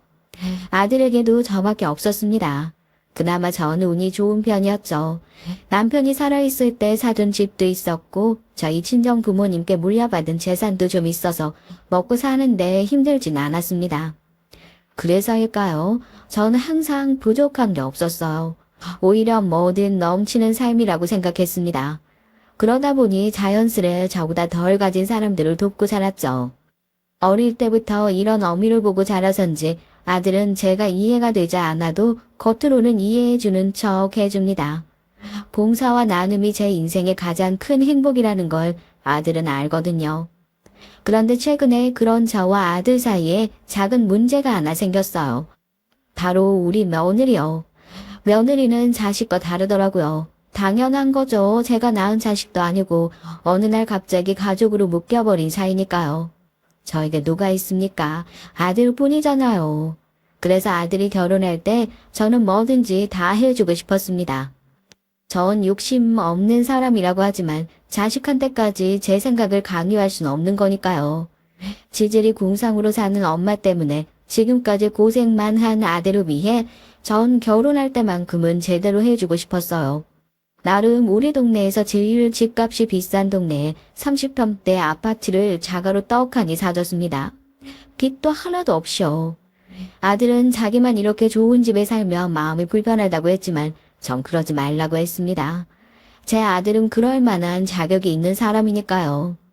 제게는 부모님이 돌아가시면서 물려주신 집이 있었지만 워낙 옛날 집이라 너무 크고 생활하기 불편해서 그 집은 놔두고 혼자 단칸방에 살아요. 아들은 걱정된다고 하지만 전 그게 훨씬 편했습니다. 청소하기도 좋고 동선도 가까워서 편하고요. 그리고 무엇보다 전 며느리가 참 예뻤습니다. 혼자라 매일 외롭게 지냈던 우리 아들이 드디어 짝을 만나 가정을 이룬다는 것만으로도 너무 좋아서 며느리를 보기도 전부터 그냥 좋았어요. 이 아파트 40평대가 전망이 제일 좋다던데 좀 그게 아쉽다. 우리가 모은 돈으로 결혼하는 것도 아니고 어머니가 해주신 집인데 30평대 아파트도 우리한텐 과분하지. 누가 뭐래? 아쉽다고 말도 못하냐. 며느리가 될 애가 말을 숨김없이 참 솔직하게 해요. 저도 처음엔 당황했습니다. 너무 거침없이 말을 해서요. 그런데 아들 말이 며느리가 어릴 때 부모님을 따라 외국 생활을 많이 했대요. 바깥 사돈이 외교관이었거든요. 그러다 보니 표현하는 방식이 좀 솔직한 것 같아요. 전 그럴 수 있다고 생각했습니다. 말 안 하고 속을 끙끙 앓는 전 같은 사람보다 솔직하게 말하는 게 시원시원해 보였어요. 안 그래도 부동산 아줌마도 이 아파트는 40평대가 제일 잘 나간다고 하더라. 너희가 열심히 일해서 40평대로 이사 가면 되지. 공무원 월급 가지고 이 아파트 40평대까지 가려면 한 30년은 걸리겠네요. 욕심 부리지 마. 한국에서 30평대면 애들 둘 셋은 키울 수 있어. 살아온 환경이 다르다 보니 아들과 며느리도 자주 티격태격하는 것 같았습니다. 그래도 며느리는 투덜거리다가도 아들이 한마디 하면 알아듣고 넘어가는 것 같아 다행이다 싶었죠. 전 며느리가 좀 찰떡선이 없이 굴어도 그러려니 했어요. 둘 다 큰 성인인데 알아서 하겠거니요. 그런데 집을 계약할 때 했던 말은 시작에 불과했습니다. 며느리 될 애가 눈이 굉장히 높은 것 같더라고요. 며느리는 사실 남의 자식이잖아요. 30년을 넘게 각자 살다 만났으니 우리 집안이며 저를 잘 모르죠. 저도 마찬가지로 며느리에 대해 잘 모르고요. 며느리는 결혼 준비하는 데 있어 저와 생각이 너무 달랐습니다. 문화 차이인지 성격 차이인지 모르겠지만 며느리의 요구사항을 다 들어주기 쉽지 않았어요. 결혼 날짜도 잡고 집도 계약하고 나면 큰일은 다 끝난 줄 알았는데 며느리는 제가 생각지도 않은 걸 이것저것 요구하더라고요. 아들이 일이 바빠 시간을 자주 낼 수 없자 며느리는 저에게 따로 연락을 해왔습니다. 예물로 해야 한다느니 예단도 보러 다녀야 한다느니 할 일이 많다고요. 전 며느리에게 넌지시 얘기를 했어요. 결혼이라는 게 일생일대 중요한 행사지만 남들 한다고 다 따라하고 너무 사치 부리는 건 우리 집안 특성상 맞지 않으니까 중요한 것들 말고는 다 간소화하자고요. 상견례 자리에서 제가 사돈에게도 얘기했습니다. 가전 가구도 아들이 혼자 살 때 쓰던 물건들이 멀쩡하니 가져다 쓰고 예단도 하지 말자고요. 이제 가족인데 서로 돈이 오고 가는 거 너무 번거로운 일인 것 같다고요. 분명 사돈도 좋다고 하셨고 아들도 그렇게 준비하겠다고 해서 넘어갔습니다.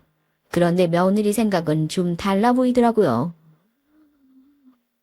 요즘 예물은 옛날처럼 몇 세트 받았네가 중요한 게 아니라 어디서 했느냐가 중요하대.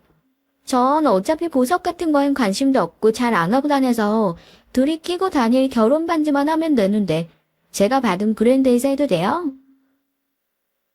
그래, 아무리 간소화한다고 해도 결혼 반지는 있어야지. 세아가 네가 하고 싶은데 가자 하자. 사실 며느리 말에 반도 저는 잘 알아듣지 못했어요. 결혼할 때 예물을 하는 건 알았지만 몇 세트네 브랜드네 하는 말도 뭔 소린지 잘 모르겠더라고요. 그래도 나이 든 시어머니까지 모시고 나와 결혼 준비한다고 이것저것 상의하려는 며느리가 예뻐 보여서 전 뭐든지 해주고 싶었습니다.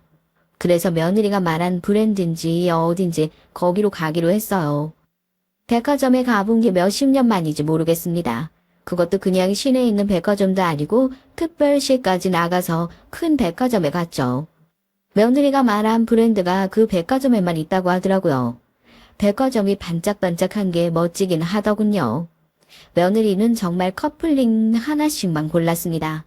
보석도 반지에 덜렁 하나 달린 게 값어치는 없어 보였지만 며느리가 마음에 든다고 하니까 그걸로 하라고 했죠. 계산대에서 계산하려고 갔더니만 저는 앞에 찍힌 가격을 보고 저도 모르게 입이 쩍 벌어졌어요. 글쎄 가락지 2개에 1,000만 원이 나왔습니다. 전 지갑에서 현금을 꺼내려다가 놀래서 다시 한번 물었죠. 명색이 결혼 예물이 몇백원 하겠거니 했지만 1,000만 원이라니요. 전 아무래도 이건 아닌 것 같아서 며느리에게 말했습니다. 돈이 아까워서라기보다 사람 사는데 1,000만 원짜리 반지가 정말 필요할까 싶어서요. 제가 며느리에게 여기 말고 다른 데도 한번 가보자고 했죠. 아무리 그래도 결혼 반지가 1,000만 원은 너무 비싸다고요. 그러자 며느리 입술이 대본에 불쑥 튀어나왔습니다. 어머니, 제가 말씀드렸잖아요. 요즘 다들 예물은 명품으로 한다니까요. 돈 때문에 그러세요? 그럼 제가 친정에 말씀드려서 반반씩 하자고 할게요. 세아가, 돈도 돈이지만 아무리 결혼이 1년지 대사라고 해도 이 돈이면 없는 사람들한테는 방 한 칸 구할 보증금인데 너무 과한 것 같다. 내가 더 예쁘고 좋은 걸로 골라줄게. 한 바퀴만 더 돌아보자. 제가 결혼하는데 없는 사람들 보증금까지 왜 걱정해요? 전 이해가 안 되는데요. 사실 전 다른 건 몰라도 결혼할 때 반지랑 가방을 꼭 받고 싶은 브랜드가 있단 말이에요. 단지부터 마음에 안 드신다고 하면 샤넬백도 당연히 안 사주시겠네요? 며느리는 반지뿐만이 아니라 가방도 이미 점 찍어놨더라고요. 샤넬인지 뭔지 거기서 나오는 한정판 백이 있는데 그걸 꼭 결혼 예물로 받고 싶답니다. 그래야 의미가 있는 거라면서요. 전 어쩌면 좋을지 몰라 고민이 됐죠. 며느리 말대로 정말 해주는 게 맞나 싶어서요. 그날 결국 반지는 못 사고 돌아왔습니다. 아들과 다시 한번 상의해보고 주말에 같이 가자고 했어요. 그날 저녁 아들이 퇴근하고 왔길래 전 저녁 먹으라고 부르러 방에 갔습니다. 그런데 아들이 예비 며느리와 통화를 하는 것 같더라고요. 원하는 브랜드가 있었으면 나한테 먼저 말을 했어야지. 우리 어머니 옷장에 옷이라고는 10벌도 없으신 분인데 그런 분한테 반지 2개에 1,000만 원이라고 하면 얼마나 놀라시겠어.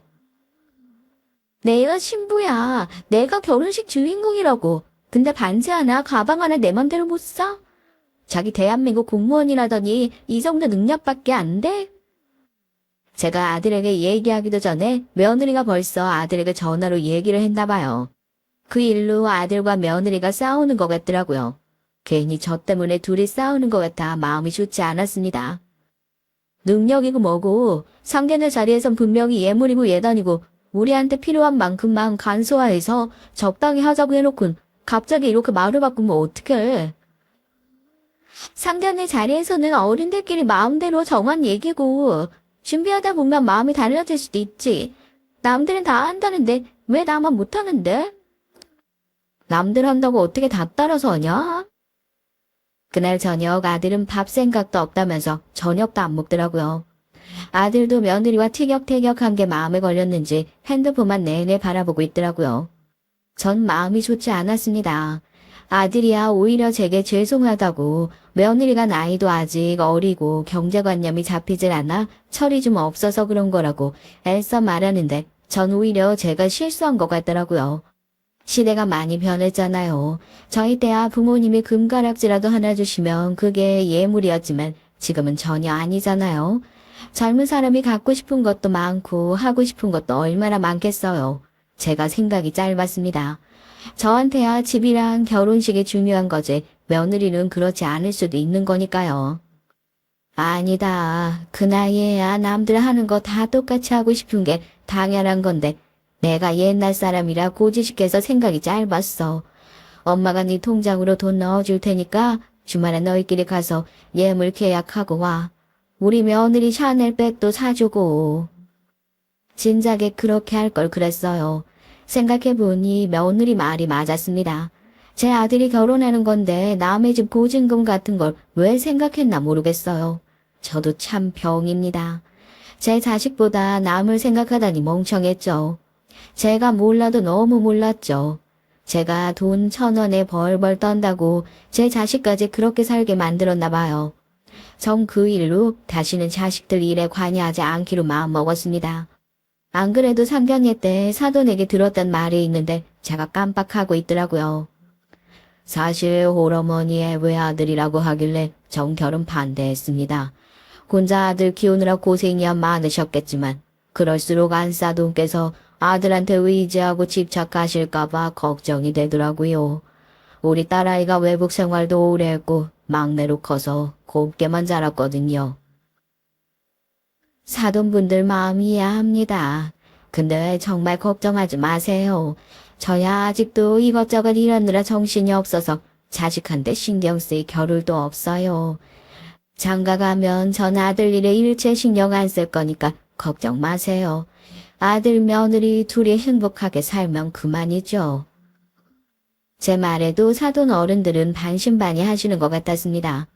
저도 알아요. 귀하게 키운 딸내미를 홀어머니의 외동 아들한테 시집 보낸다는 게 쉬운 일은 아니니까요. 상견례 날 저녁 저는 잠을 한숨도 못 잤습니다. 속상하다고 생각하고 싶진 않았지만 마음이 좋지 않은 건 어쩔 수가 없더라고요. 평생을 아들 하나 잘 키우는 것만 생각하며 살았는데 제 존재만으로 아들에게 짐이 되는 것 같아 마음이 아팠죠.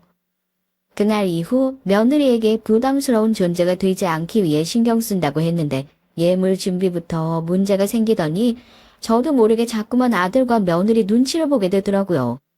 그런데 눈치를 보는 것도 한두 번이지 자꾸만 제가 며느리에게 맞춰주다 보니까 언제부턴가 상황이 이상하게 흘러가더라고요. 며느리가 상전이 되어 있더라고요. 아들과 며느리가 결혼하고 얼마 되지 않아서 있었던 일입니다. 아들 생일이었어요. 아들 생일이 마침 주말이긴 했지만 결혼하고 첫 생일이니까 아들 며느리 둘이 좋은 시간 보내야 할 것 같아 전 생일 전날 미역국이랑 아들이 좋아하는 반찬 몇 가지만 해서 가져다 주기로 했어요. 아무래도 며느리 있을 때 가는 건 며느리가 불편해할 것 같아 일부러 다 출근했을 때 같습니다. 문 앞에다가 두고 가려고 아이스박스에 단단히 포장까지 해갔죠. 아들네 집에 가는 건 결혼 전에 집 보러 한번 가보고 처음이었습니다. 아들네 집은 요즘 아파트라 그런지 아예 아파트 입구부터 비밀번호가 있더라고요. 번호를 모르면 아예 단지 안으로 들어갈 수가 없었어요. 전 아들에게 전화를 했습니다. 그런데 아들이 일이 바쁜데 전화를 안 받더라고요. 할 수 없이 며느리에게 전화를 했죠. 아들 생일이라 음식 좀 해왔으니까 아파트 안으로 어떻게 들어가는 건지만 알려주면 현관문 앞에 반찬 두고 간다고요. 그런데 제 말에 며느리는 한동안 대답이 없더니 한숨을 푹 쉬더라고요. 귀찮다는 듯이요. 원래 집에서 밥 잘 안 해먹어서 냉장고에 반찬 넣어봐야 상해요. 그냥 내일은 맛있는 거 한 끼 사 먹으면 되니까 그냥 가져가세요. 아무리 시어머니가 집에 오는 게 싫어도 그렇지 우리 며느리는 시어머니가 이미 집 앞에 와 있다는데도 기껏 해온 반찬까지 가지고 그냥 가라네요. 내가 지방까지 들어가겠다는 것도 아니고 아들 생일이라 해온 반찬 문 앞에 좀 두고 가겠다는데 그것도 안 되겠니? 며느리가 너무 노골적으로 제가 집에 온 걸 싫어하는 티를 내니 저도 순간 욱하게 되더라고요. 그럼 오빠한테 전화하시지 왜 저한테 전화하신 건데요? 은근 아들 생일인데 제가 준비도 안 해줬다고 눈치 주시려는 거잖아요. 며느리는 제가 생각지도 못한 말을 하더군요. 제가 며느리에게 아들 생일상도 안 차려주냐고 눈치를 주려고 찾아온 거로 생각하더라고요. 그게 무슨 말도 안 되는 소리니? 아무리 요즘 며느리들이 시어머니가 집에 찾아올까봐 영 오래된 아파트 산다는 소리는 내가 듣게야 했지만 어쩜 너까지 이러니? 안 그래도 준석이한테 전화했는데 안 받아서 세아가 너한테 한 거야. 내가 너 뻔히 바쁜 거 아는데 아들 생일상 차려주라고 전화했겠니? 며느리는 저를 어떻게 생각하는 건가 싶더군요. 결혼하고 지금까지 행여나 며느리가 저를 불편해하기라도 할까봐 연락하고 싶어도 꼭 참았어요. 아들이 며느리랑 어떻게 하고 사나 보러 오고 싶어도 집에 한번 와보지도 않았습니다. 그런데 제 아들 생일날 밥이라도 한 끼 먹이고 싶어서 여기까지 왔는데 이런 말도 안 되는 취급을 받으니까 눈물이 왈칵 하더라고요. 암튼 저희 집 비밀번호는 못 가르쳐 드리니까 그냥 경비실에 맡기고 가세요. 앞으로는 오시기 전에 꼭 전화 주시고요. 며느리는 자기 할 말만 하고는 전화를 끊어버렸습니다. 전 어안이 벙벙해져서 한참을 아파트 앞에 서 있었죠. 지나가던 경비 아저씨가 무슨 일이냐고 물어서 그제야 정신을 차렸습니다. 전 싸운 반찬과 미역국을 경비실에 맡기고 집에 돌아왔어요. 버스를 2번이나 갈아타고 집에 돌아왔는데 순간 너무 서러워서 눈물이 쏟아지더라고요. 아들과 며느리가 결혼한 지 반년이나 지났는데 제 아들이 사는 아파트에 들어가 보지도 못한다는 게 기가 차고 너무 억울했습니다. 거기다가 제가 사준 아파트인데 말이죠.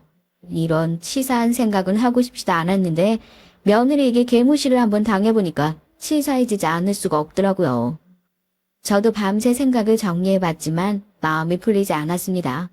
전 결국 다음날 아침 다시 아들네 집으로 찾아갔어요. 며느리 입장에서는 어이가 없었겠지만 전 그 전날 있었던 일을 그냥 넘어갈 수가 없었습니다. 며느리가 제게 한 말만 생각하면 심장이 너무 뛰어서 도무지 잠을 못 자겠더라고요. 저도 며느리와 잘 지내고 싶었어요. 하지만 제가 며느리에게 배려해준 만큼 저도 배려받고 싶었고요. 제가 너무 오냐오냐 풀어줘서 이런 사달이 난 것 같아 이번 기회에 며느리에게 제가 누군지 똑똑히 알려줘야겠다 싶더라고요.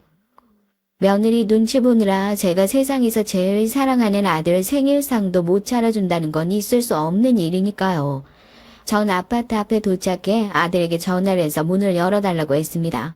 사실 욱하는 심정으로 오긴 했지만 목적은 아들 생일상만 차려주고 돌아올 생각이었죠. 그리고 며느리에게 딱 한마디만 하고 올 생각이었습니다. 아무리 시어머니가 집에 오는 게 싫고 불편하더라도 무슨 잡상인 하든 그렇게 굴면 안 되는 거라고 따끔하게 말해주자 싶었어요. 아들은 저를 보자마자 오실 거면 연락을 하지 뭐하러 힘들게 버스를 타고 왔냐고 하더라고요. 전화했으면 모시러 갔을 거라고요. 전 어제 반찬을 두고 간 게 아무래도 마음이 쓰여서 아침만이라도 같이 먹고 싶어서 왔다고 했습니다. 그때였어요. 며느리는 그제야 깼는지 부스스한 몰골로 방에서 나오더라고요. 그러더니 주방에 서 있는 저를 보고는 놀란 토끼눈이 됐습니다. 어머니, 아침부터 무슨 일이세요? 이렇게 일찍 오실 거면 연락이라도 주시고 오시지. 며느리는 역시나 제가 온 게 달갑지 않은 표정이 잔뜩 구겨져 있었습니다. 그래도 아들은 제가 온 게 좋은지 방 구경도 시켜주더라고요. 그러면서 시장하실 텐데 얼른 밥부터 먹자고 냉장고를 열었습니다. 어머니가 내 생일이라고 상 차려주시려고 오셨대. 어제 어머니가 반찬만 두고 가셨다는데 어딨어? 그게 사실은 며느리의 표정이 아무래도 이상하길래 제가 냉장고로 다가갔습니다. 그런데 제가 어제 경비실에 맡기고 간 반찬이며 미역국이 냉장고 어디에도 보이지 않더라고요. 전 며느리를 쏘아봤죠. 혹시 아직도 경비실에서 안 가져온 거냐고요. 제가 격앙된 목소리를 쏘아붙이자 조금 놀란 듯 보이던 며느리가 금세 뻔뻔하게 나왔습니다. 제가 어제 말씀드렸잖아요. 집에서 밥도 잘 안 해먹어서 반찬 필요 없다고요. 오야? 아니 설마 필요 없다고 내가 해온 반찬을 다 버렸니? 입술을 불룩하게 삐죽거리며 필요 없다고 말하는 며느리의 표정을 보는 순간 감정이 격해지더라고요. 시어머니가 싸준 음식을 내다 버린 며느리가 있다는 소리를 주변에서나 들었지 제 며느리가 그럴 줄은 정말 꿈에도 몰랐습니다.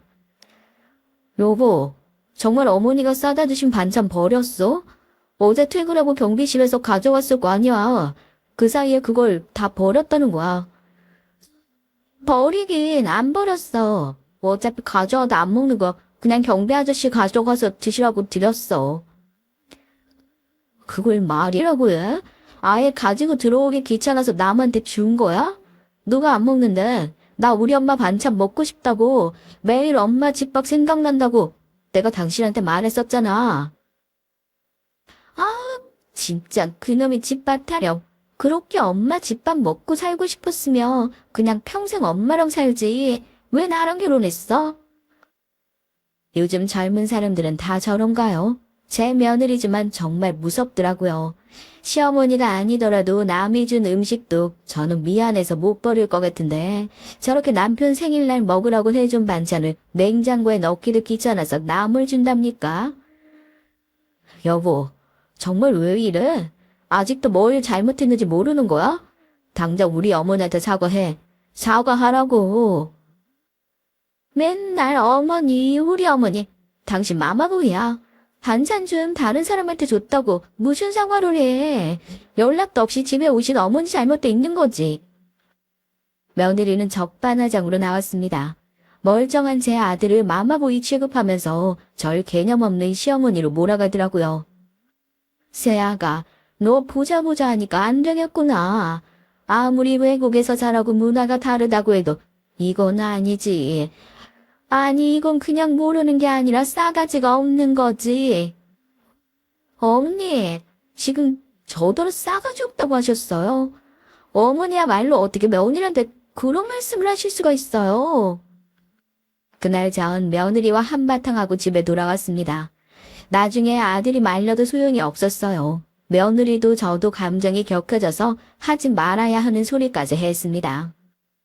이까지 아파트 하나 해줬다고 마음대로 왔다 갔다 해도 되는 줄 아시나 본데 우리 친정에서도 이 정도는 해주실 수 있거든요. 자꾸 치사하게 나오시면 저도 이 집에서 나갈 거예요. 우리 부모님한테 다시 집 구해달라고 할 거라고요. 이자 보니까 네가 가정교육을 못 받아도 아주 형편없이 받았구나. 나도 너 같은 며느리한테 내 집 주기 싫으니까 썩 나가. 아들 집을 나와 버스를 타고 집에 오는 내내 전 생각했어요. 어쩌다 제가 저런 며느리를 받나 싶어서요. 며느리와 얘기를 하다 보면 저조차도 이성을 잃었어요. 처음 다짐했던 것처럼 아들과 며느리 둘만 잘 살면 상관없다. 관심을 끊으려 해도 며느리라는 애가 저렇게 모자란 애처럼 구니까 앞으로 어떻게 해야 하나 싶더군요. 전 당분간 며느리 얼굴을 꼴도 보기 싫었습니다. 그런데 며칠 뒤 믿기지 않는 일이 있었습니다. 제가 하는 봉사 중에 형편이 좋지 않은 어린이들이나 독거 노인 가져다 줄 도시락을 만드는 일을 하고 있어요. 그날도 늦게까지 도시락을 만들어주고 집에 들어왔는데 집 앞에 며느리가 서 있더라고요.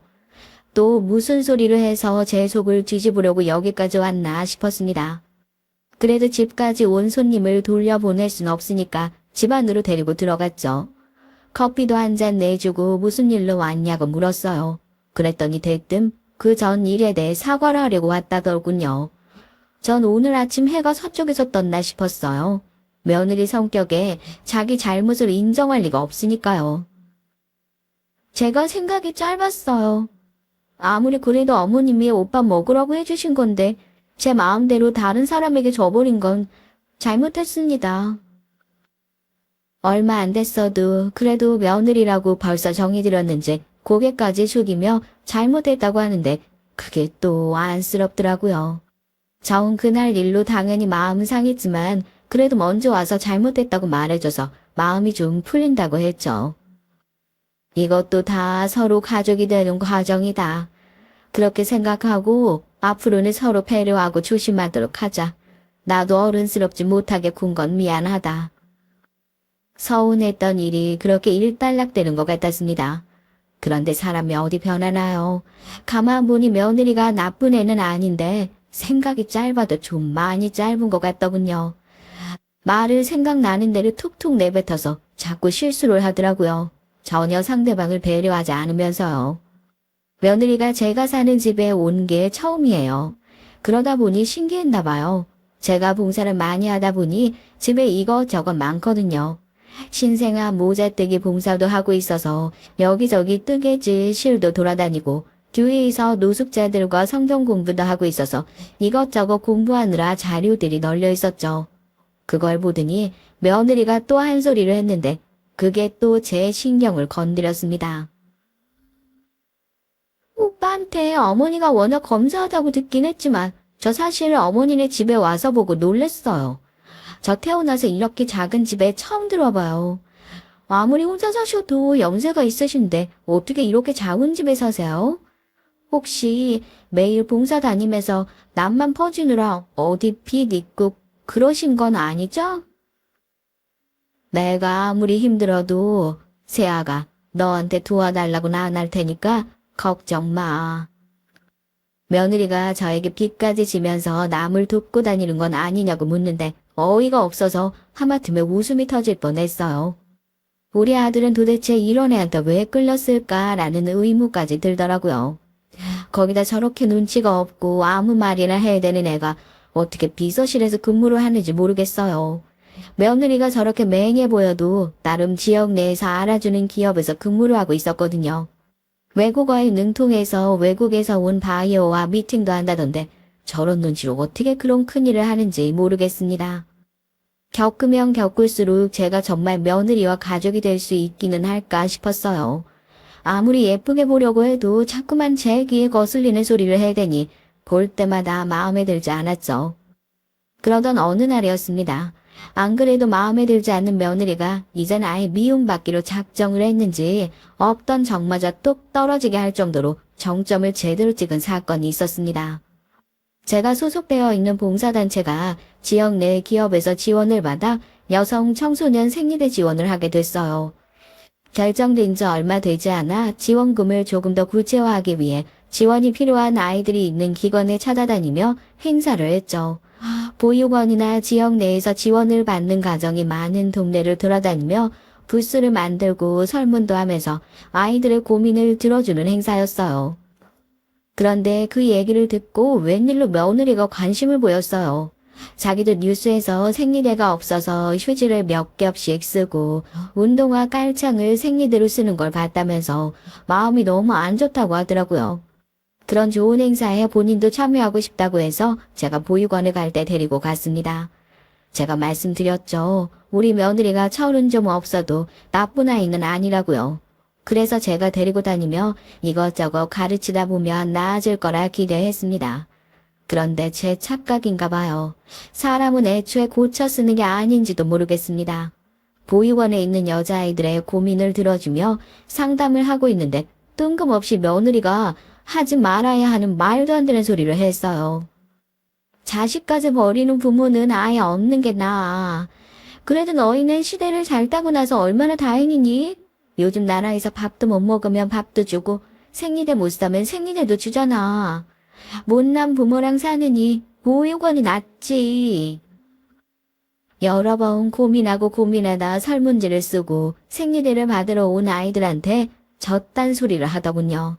며느리의 말에 아이들은 얼굴이 빨개져서 우는 아이도 있었어요. 제 잘못이었습니다. 저렇게 기본도 안 된 애를 며느리라고 데리고 오는 게 아니었어요. 너는 도대체 생각이 있니 없니? 안 그래도 힘든 애들한테 꼴랑 생리대 몇 개 주러 와서 버린 부모가 어쩌고 시대가 어쩌고 그딴 소리가 나와. 전 세상에 어쩜 이런 애가 있나 싶더라고요. 심지어 이런 애가 제 며느리라니요. 기가 찼습니다. 전 분명 며느리가 아무리 잘못해도 어른스럽게 타이르듯 말하려고 했어요. 그런데 제 다짐이 깨지고 말았습니다. 전 며느리에게 고래고래 소리를 질렀어요. 혼자 아들을 키우면서 이렇게까지 화를 낸 적은 없었는데 어쩜 우리 며느리라는 애는 저를 이렇게까지 화가 솟구치게 만드는지 모르겠습니다. 어린애도 아니고 30이나 넘은 어른이 저렇게 찰떡서니가 없을 수가 있나 싶어서요. 어머니는 기껏 쉬는 날 어머니 도와드리려고 온 며느리한테 또 그렇게 잔소리가 하고 싶으세요? 그리고 뭐, 제 말이 틀려요? 부모 같지도 않은 그딴 부모랑 사는 것보다 차라리 보육원이 낫죠. 산 넘어 산이었습니다. 며느리는 겉으로 보기엔 참 밝고 예쁜데 입만 열었다면 사람 성질을 건드렸어요. 제가 지금까지 70평생을 살면서 이렇게까지 저를 화나게 한 사람은 처음이었습니다. 그러던 어느 날이었어요. 저와 며느리 사이가 역전될 만큼 아주 결정적인 사건이 있었죠. 글쎄 제가 집을 날려버렸지 뭡니까. 제가 처음에 말씀드렸죠. 제가 아버지를 아주 많이 닮았다고요. 어릴 때 아버지가 겪으신 일을 옆에서 다 봐놓고도 저는 세상을 너무 믿었습니다. 도대체 무슨 일이냐고요? 저도 모르겠어요. 일이 어쩌다 이렇게 되어버렸는지 모르겠습니다. 제가 봉사를 다니며 알게 된 대학생이 하나 있어요. 보육원에서 자란 아이인데 국립대에 수석으로 합격했다고 하더라고요. 그런데 대학을 갈지 말지 고민하더라고요. 지원해줄 부모도 없는데 자기가 대학을 다닐 수 있겠냐고요. 그 순간 전 옛날 생각이 났습니다. 어릴 때 우리 집에 살았던 친구가 생각이 났죠. 아버지가 집에 살게 해준 많은 사람 중 하나였는데 그 들어가기 힘들다는 법대에 합격했어요. 하필이면 그때 그 친구의 아버지가 돌아가셔서 법대를 포기할 뻔했습니다. 다행히 저희 아버지 도움으로 대학을 입학하고 무사히 졸업까지 했어요. 그 이후 저희 부모님이 돌아가시면서 연락이 끊기긴 했지만 워낙 성실하고 열심히 살았던 친구기 때문에 사법고시도 단번에 통과했을 거라고 믿었어요. 그때 생각이 나서 저는 그 대학생을 도와줬습니다. 몇 개월을 제 집에 데리고 있었어요. 학비랑 생활비를 벌어보겠다고 아르바이트를 몇 개씩이나 하느라 집에 안 들어오는 날도 많았고요. 공부를 하면서 일까지 하는 아이가 안쓰러워서 제가 용돈도 자주 주었습니다. 그런데 믿을 수 없는 일이 벌어졌어요. 그 어린애가 제 이름으로 사채를 받았다더군요. 사채업자한테 제 손녀라고 속이고 집까지 데려와서 집담보로 대출을 받았대요. 사채를 못 갚으면 이 집이라도 내놓겠다는 계약서까지 썼다더군요. 제 인감 도장까지 가져다가 떡하니 찍고요. 알고 보니 대학을 합격했다는 말도 아르바이트를 한다는 말도 다 거짓말이었습니다. 저와 함께 봉사 다니던 사람들은 제 사정을 듣고 그 아이의 행방을 찾아다녔어요. 그런데 파면 팔수록 제게 한 모든 말이 다 거짓말이었습니다. 제가 이런 일을 당할 거라고는 상상도 못했어요. 그것도 70이 넘은 나이에 말이죠. 전 끝까지 말하지 않으려고 했지만 할 수 없이 아들에게 말을 했습니다. 법적으로 해결해야 할 것들이 많은데 혼자서는 아무것도 할 수가 없겠더라고요. 아들이 신고를 해주고 변호사도 알아봐 줬어요. 저를 속인 아이를 잡기 위해 수사 중입니다. 사채업자에게 넘어간 집도 다시 찾기 위해 소송을 시작했고요. 아들은 상황이 어느 정도 정리가 될 때까지 자신의 집에서 지내자고 했습니다. 사실 제가 갈 곳이 없었던 건 아니에요. 부모님께 물려받은 집이 있어서 전 당연히 그쪽으로 가려고 했었는데 아들은 그 먼 곳에 저를 혼자 두는 게 마음에 걸린다면서 기어이 집으로 가자고 했습니다. 전 절대 아들 집에는 가기 싫었어요. 며느리가 좋아할 일 없으니까요. 역시나 며느리는 저를 보고 표정이 좋지 않았습니다. 저를 보자마자 밉살스러운 소리를 했어요. 거 봐요. 괜히 오지랖 넓게 남만 도와주고 다니면 뭐래요? 새파랗게 어린애한테 사기나 당하고. 당신 안 그래도 어머니 속상한데 꼭 그런 말을 해야겠어? 시어머니가 집에 와 있으면 며느리가 불편하게 당해놓은 건데 내가 이런 말도 못해? 당신이야말로 약속 지켜. 어머니 우리 집에 계시는 거 딱 한 달이야. 회사 다니면서 살림하는 것도 힘들어 죽겠는데 난 절대 시어머니 수말 못 들어. 당신이 무슨 우리 어머니 수발을 든다고 그래. 우리 어머니가 당신 수발을 들으면 들었지. 자꾸만 저 때문에 아들과 며느리가 싸우는 것 같아 심란하기만 했습니다. 며느리 말이 좋게 들리진 않았지만 제가 지금 무슨 말을 하겠어요. 이번 일은 제 잘못이 맞는데요. 며느리 말대로 괜한 오지랖을 부렸다가 집까지 날리게 생긴 데다가 아들 며느리한테 폐를 끼치니 할 말이 없었습니다. 역시 멀어도 그냥 저희 부모님 집에 갈 걸 그랬어요. 며느리랑 한 집에 사는 게 보통 일이 아니었습니다. 며느리는 아주 이때다 싶었는지 대놓고 제게 눈치를 줬어요. 제 짐이 많아서 집이 좁아졌다는 둥 물건을 원래 있던 장소가 아닌 자꾸 제 마음대로 아무데나 둬서 불편하다면서 툴툴거렸습니다. 저도 웬만한 건 참고 넘어갔어요. 며느리의 생각 없는 말투를 한두 번 들은 것도 아니니까요. 그런데 저도 도저히 못 참겠는 게 있었습니다. 며느리가 제 아들을 대하는 방식이 마음에 안 들었어요. 이거 해라 저거 해라 라고 하는 것까진 그렇다 치지만 제가 있는 앞부서까지 제 아들을 막대하는데 도저히 안 되겠더라고요. 아들이 먼저 일어나서 며느리를 깨워주기도 했는데 아들이 화장실에 있다가 조금 늦게 깨었나 봐요. 그랬더니 며느리가 별것도 아닌 걸 가지고 아주 생지랄을 하더라고요. 내가 오늘 회사에 중요한 일이 있다고 일찍 깨우라고 했잖아. 그게 뭐가 그렇게 힘들다고 그걸 까먹어. 새아가, 요즘 같은 세상에 핸드폰 알람만 맞추는다는 걸 가지고 출근한 남편한테 구박할 일은 아니지 않니? 그렇게 바쁘면 네가 먼저 일어나지 그랬어. 그럼 어떡해요. 남편 얼굴만 보면 짜증이 나는데요. 뭐야? 너 지금 그게 시어머니 앞에서 할 소리야? 며느리 입장에서 시어머니가 매일같이 집에 축치고 있는 거 보는 게 얼마나 스트레스인지 아세요? 제가 어머니한테 짜증낼 순 없잖아요. 며느리는 그대로 문을 세게 닫고 나가버렸습니다. 저는 속상해서 혼자 몰래 눈물을 훔쳤어요. 아들이 제게 너무 미안해서요. 아들은 애써 며느리 편을 들더군요. 요새 회사에 일이 많은지 스트레스가 많다고요. 매일 야근하느라 잠을 너무 못 자서 그러니까 이해해 달라고 하더군요. 저도 접니다. 저도 제가 답답해 죽겠어요. 못된 며느리한테 그런 소리까지 들어놓고도 도대체 뭐가 좋다고 아침부터 그 난리통에 아침밥을 못 먹고 출근한 며느리가 걱정되더라고요. 이 정도면 정말 병입니다. 전 출근하는 며느리한테 아침부터 괜한 소리를 한 게 미안해서 급한 대로 며느리가 좋아하는 약밥이랑 샐러드까지 도시락통에 담아서 택시를 탔어요. 일하느라 바쁠 때니까 점심시간에 맞춰 후다닥 가져다주고 오려고요. 회사 앞에 도착해서 며느리에게 잠깐 나오려고 메시지를 보내려고 하는데 때마침 며느리가 회사 건물 앞에 혼자 있더라고요. 전 잘됐다 싶어 며느리에게 다가갔습니다.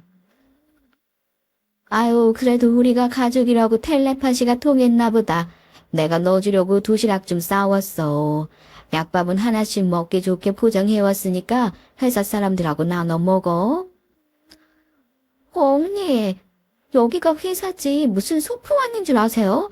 도시락은 무슨 도시락이에요. 일하는 사람이 아침을 거르면 어떡해. 새아가, 너 아침 거르면 속쓰리다고 매일 위장약 먹잖아.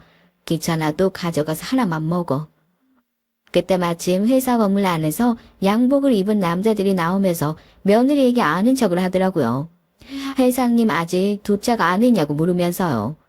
그러자 며느리는 제게 눈짓을 하며 얼른 돌아가시라고 하더라고요. 저도 이 나이까지 살았는데 눈치가 있습니다. 당연히 며느리 회사 동료들일 텐데 빨리 돌아가자 싶었죠. 그때였습니다. 건물 앞으로 고급스러운 차 한 대가 들어왔어요. 그러자 회사 직원들이 우르르 차 앞으로 몰려가더라고요. 아유, 우리 며느리 바쁜데 내가 괜히 귀찮게 했네. 그럼 이거 이쪽에다가 놓고 갈 테니까 들어갈 때 가지고 들어가. 나는 갈게. 정말 어머니 생각이 있는 거예요? 없는 거예요?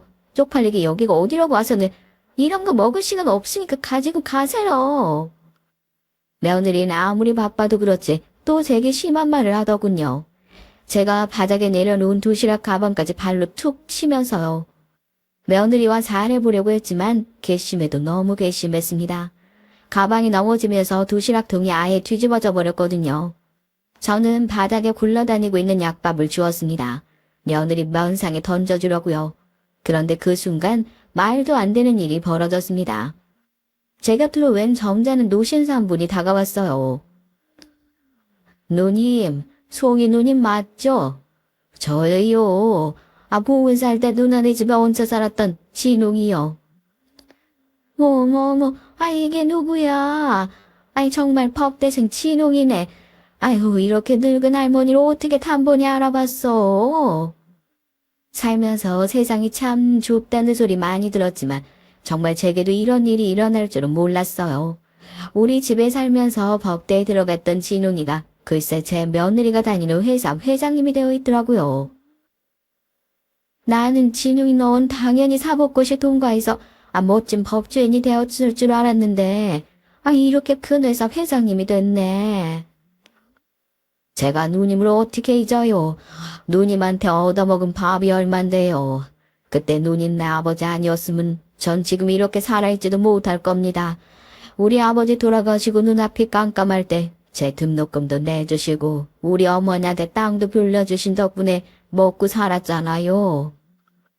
아버지께서 진웅이 대학을 보내주신 건 알고 있었지만 진웅이 어머니에게 농사지을 땅도 빌려주시고 진웅이네가 이사를 나간다고 했을 때 아버님이 당시 1,000만 원이라는 큰 돈을 주셨다네요. 전 몰랐습니다. 그때 그 돈 아니었으면 저랑 우리 어머니 굶어 죽었을 겁니다. 정말 누님 내 식구들이 제 생명의 은인이나 다름없어요. 진웅이는 옛날 생각이 나는지 제 손을 꽉 잡으며 눈물을 흘렸습니다. 전 이렇게 큰 회사 만드느라 너무 고생했다고 손등을 다독여줬어요. 그러자 진웅이가 제게 농담을 하더군요. 그럼 이제 그 많은 땅은 다 제 거가 되겠다면서요. 그러자 며느리가 대번에 저를 쳐다보더군요. 지금까지 눈치를 보느라 잠잡고 있더니만 땅 얘기에 눈이 아주 동그래졌더라고요. 네, 맞습니다. 제가 외동딸이라 부모님 재산은 제가 다 물려받았어요. 제가 지금이야 코딱지만한 집에 살게 하지만 지금까지 많은 사람을 어떻게 돕고 살았겠습니까? 어휴, 이게 뭐예요? 이거 설마 누님이 만든 약밥이에요? 아이고, 누님이 만든 약밥 정말 많이 생각났었는데 이거 저도 하나 먹어도 되죠? 힘들게 만든 걸 왜 바닥에 내 동댕이를 쳐놨어요? 사실은 우리 며느리가 이 회사에 다니거든. 내가 며느리 주려고 싸웠다가 실수로 바닥에 다 떨어뜨렸지 뭐냐. 더야 혹시나 진웅이가 우리 며느리를 나쁘게 보기라도 할까 싶어 애써 제가 떨어뜨렸다고 둘러댔어요. 누님 며느리가 우리 회사에 다닌다고요? 누가 누님 며느리예요? 저와 진웅이의 대화를 구석에서 웅크리고 서서 듣고 있던 며느리가 슬슬 제 눈치를 살폈습니다. 전 저희 며느리를 손으로 가리켰어요. 회장님 안녕하세요. 저 비서실에 근무하는 직원입니다. 저희 시어머니와 잘 아시는 사이신가 봐요. 그제야 제 눈치를 보며 며느리가 쭈뼛거리며 다가오더니 진웅이에게 90도로 허리를 숙여 인사를 하더라고요. 아이고 누나 며느리면 내 며느리나 다름없지. 내가 오늘처럼 좋은 날 그냥 넘어갈 수가 없네. 김비서 오늘 비서실 회식은 내가 한우로 쏜다. 저도 진웅이와 오랜만에 만나 너무 좋았습니다. 거기다가 우리 집에서 살 때 매일 일이 안 풀린다고 술 먹으며 울며 불며 하던 진웅이가 이렇게 큰 회사 회장님이 되었다고 하니까 기특하더라고요. 거기서 끝이 아니었습니다. 진웅이는 어떻게든 저에게 은혜를 갚겠다면서 원하는 게 있으면 뭐든지 말하라고까지 했어요. 전 정말 괜찮다고 하는데도 뭐든 얘기하라고 하더라고요. 전 넌지시 우리 며느리가 일이 많은지 매일 야근하느라 힘들어서 애 만들 시간도 없다고 했습니다. 그래서 진웅이가 앞으로 절대 직원들 야근시키는 일 없게 하겠다며 우스갯소리를 하더군요. 그날 이후 며느리는 어떻게 됐냐고요? 며느린 저를 대하는 태도가 180도 달라졌습니다. 그리고 지금까지 자신이 한 행동에 대해 제게 사과를 했어요. 어머니, 제가 너무 뭘 몰라서 철없이 굴었어요. 너무 죄송해요. 그리고 재산도 그렇게 많으시면서 남들 앞에서 떵떵 앙거리고 힘든 사람들 도우시는 모습에 정말 존경합니다. 다신 어머니 앞에서 철없는 소리 하지 않을게요. 며느리는 이제야 제 진가를 알게 됐는지 아주 머리를 조아리더군요. 전 며느리가 제게 한 행동을 모두 다 용서한 것은 아니었지만 조금 더 지켜보기로 했어요. 그래도 제 아들이 좋다고 결혼까지 한 아이잖아요. 며느리도 제 자식인데 부족한 부분은 제가 가르치고 보듬으면서 살아야지 어쩌겠습니까. 그리고 오랜만에 만난 진웅이와 남매처럼 지내고 있어요.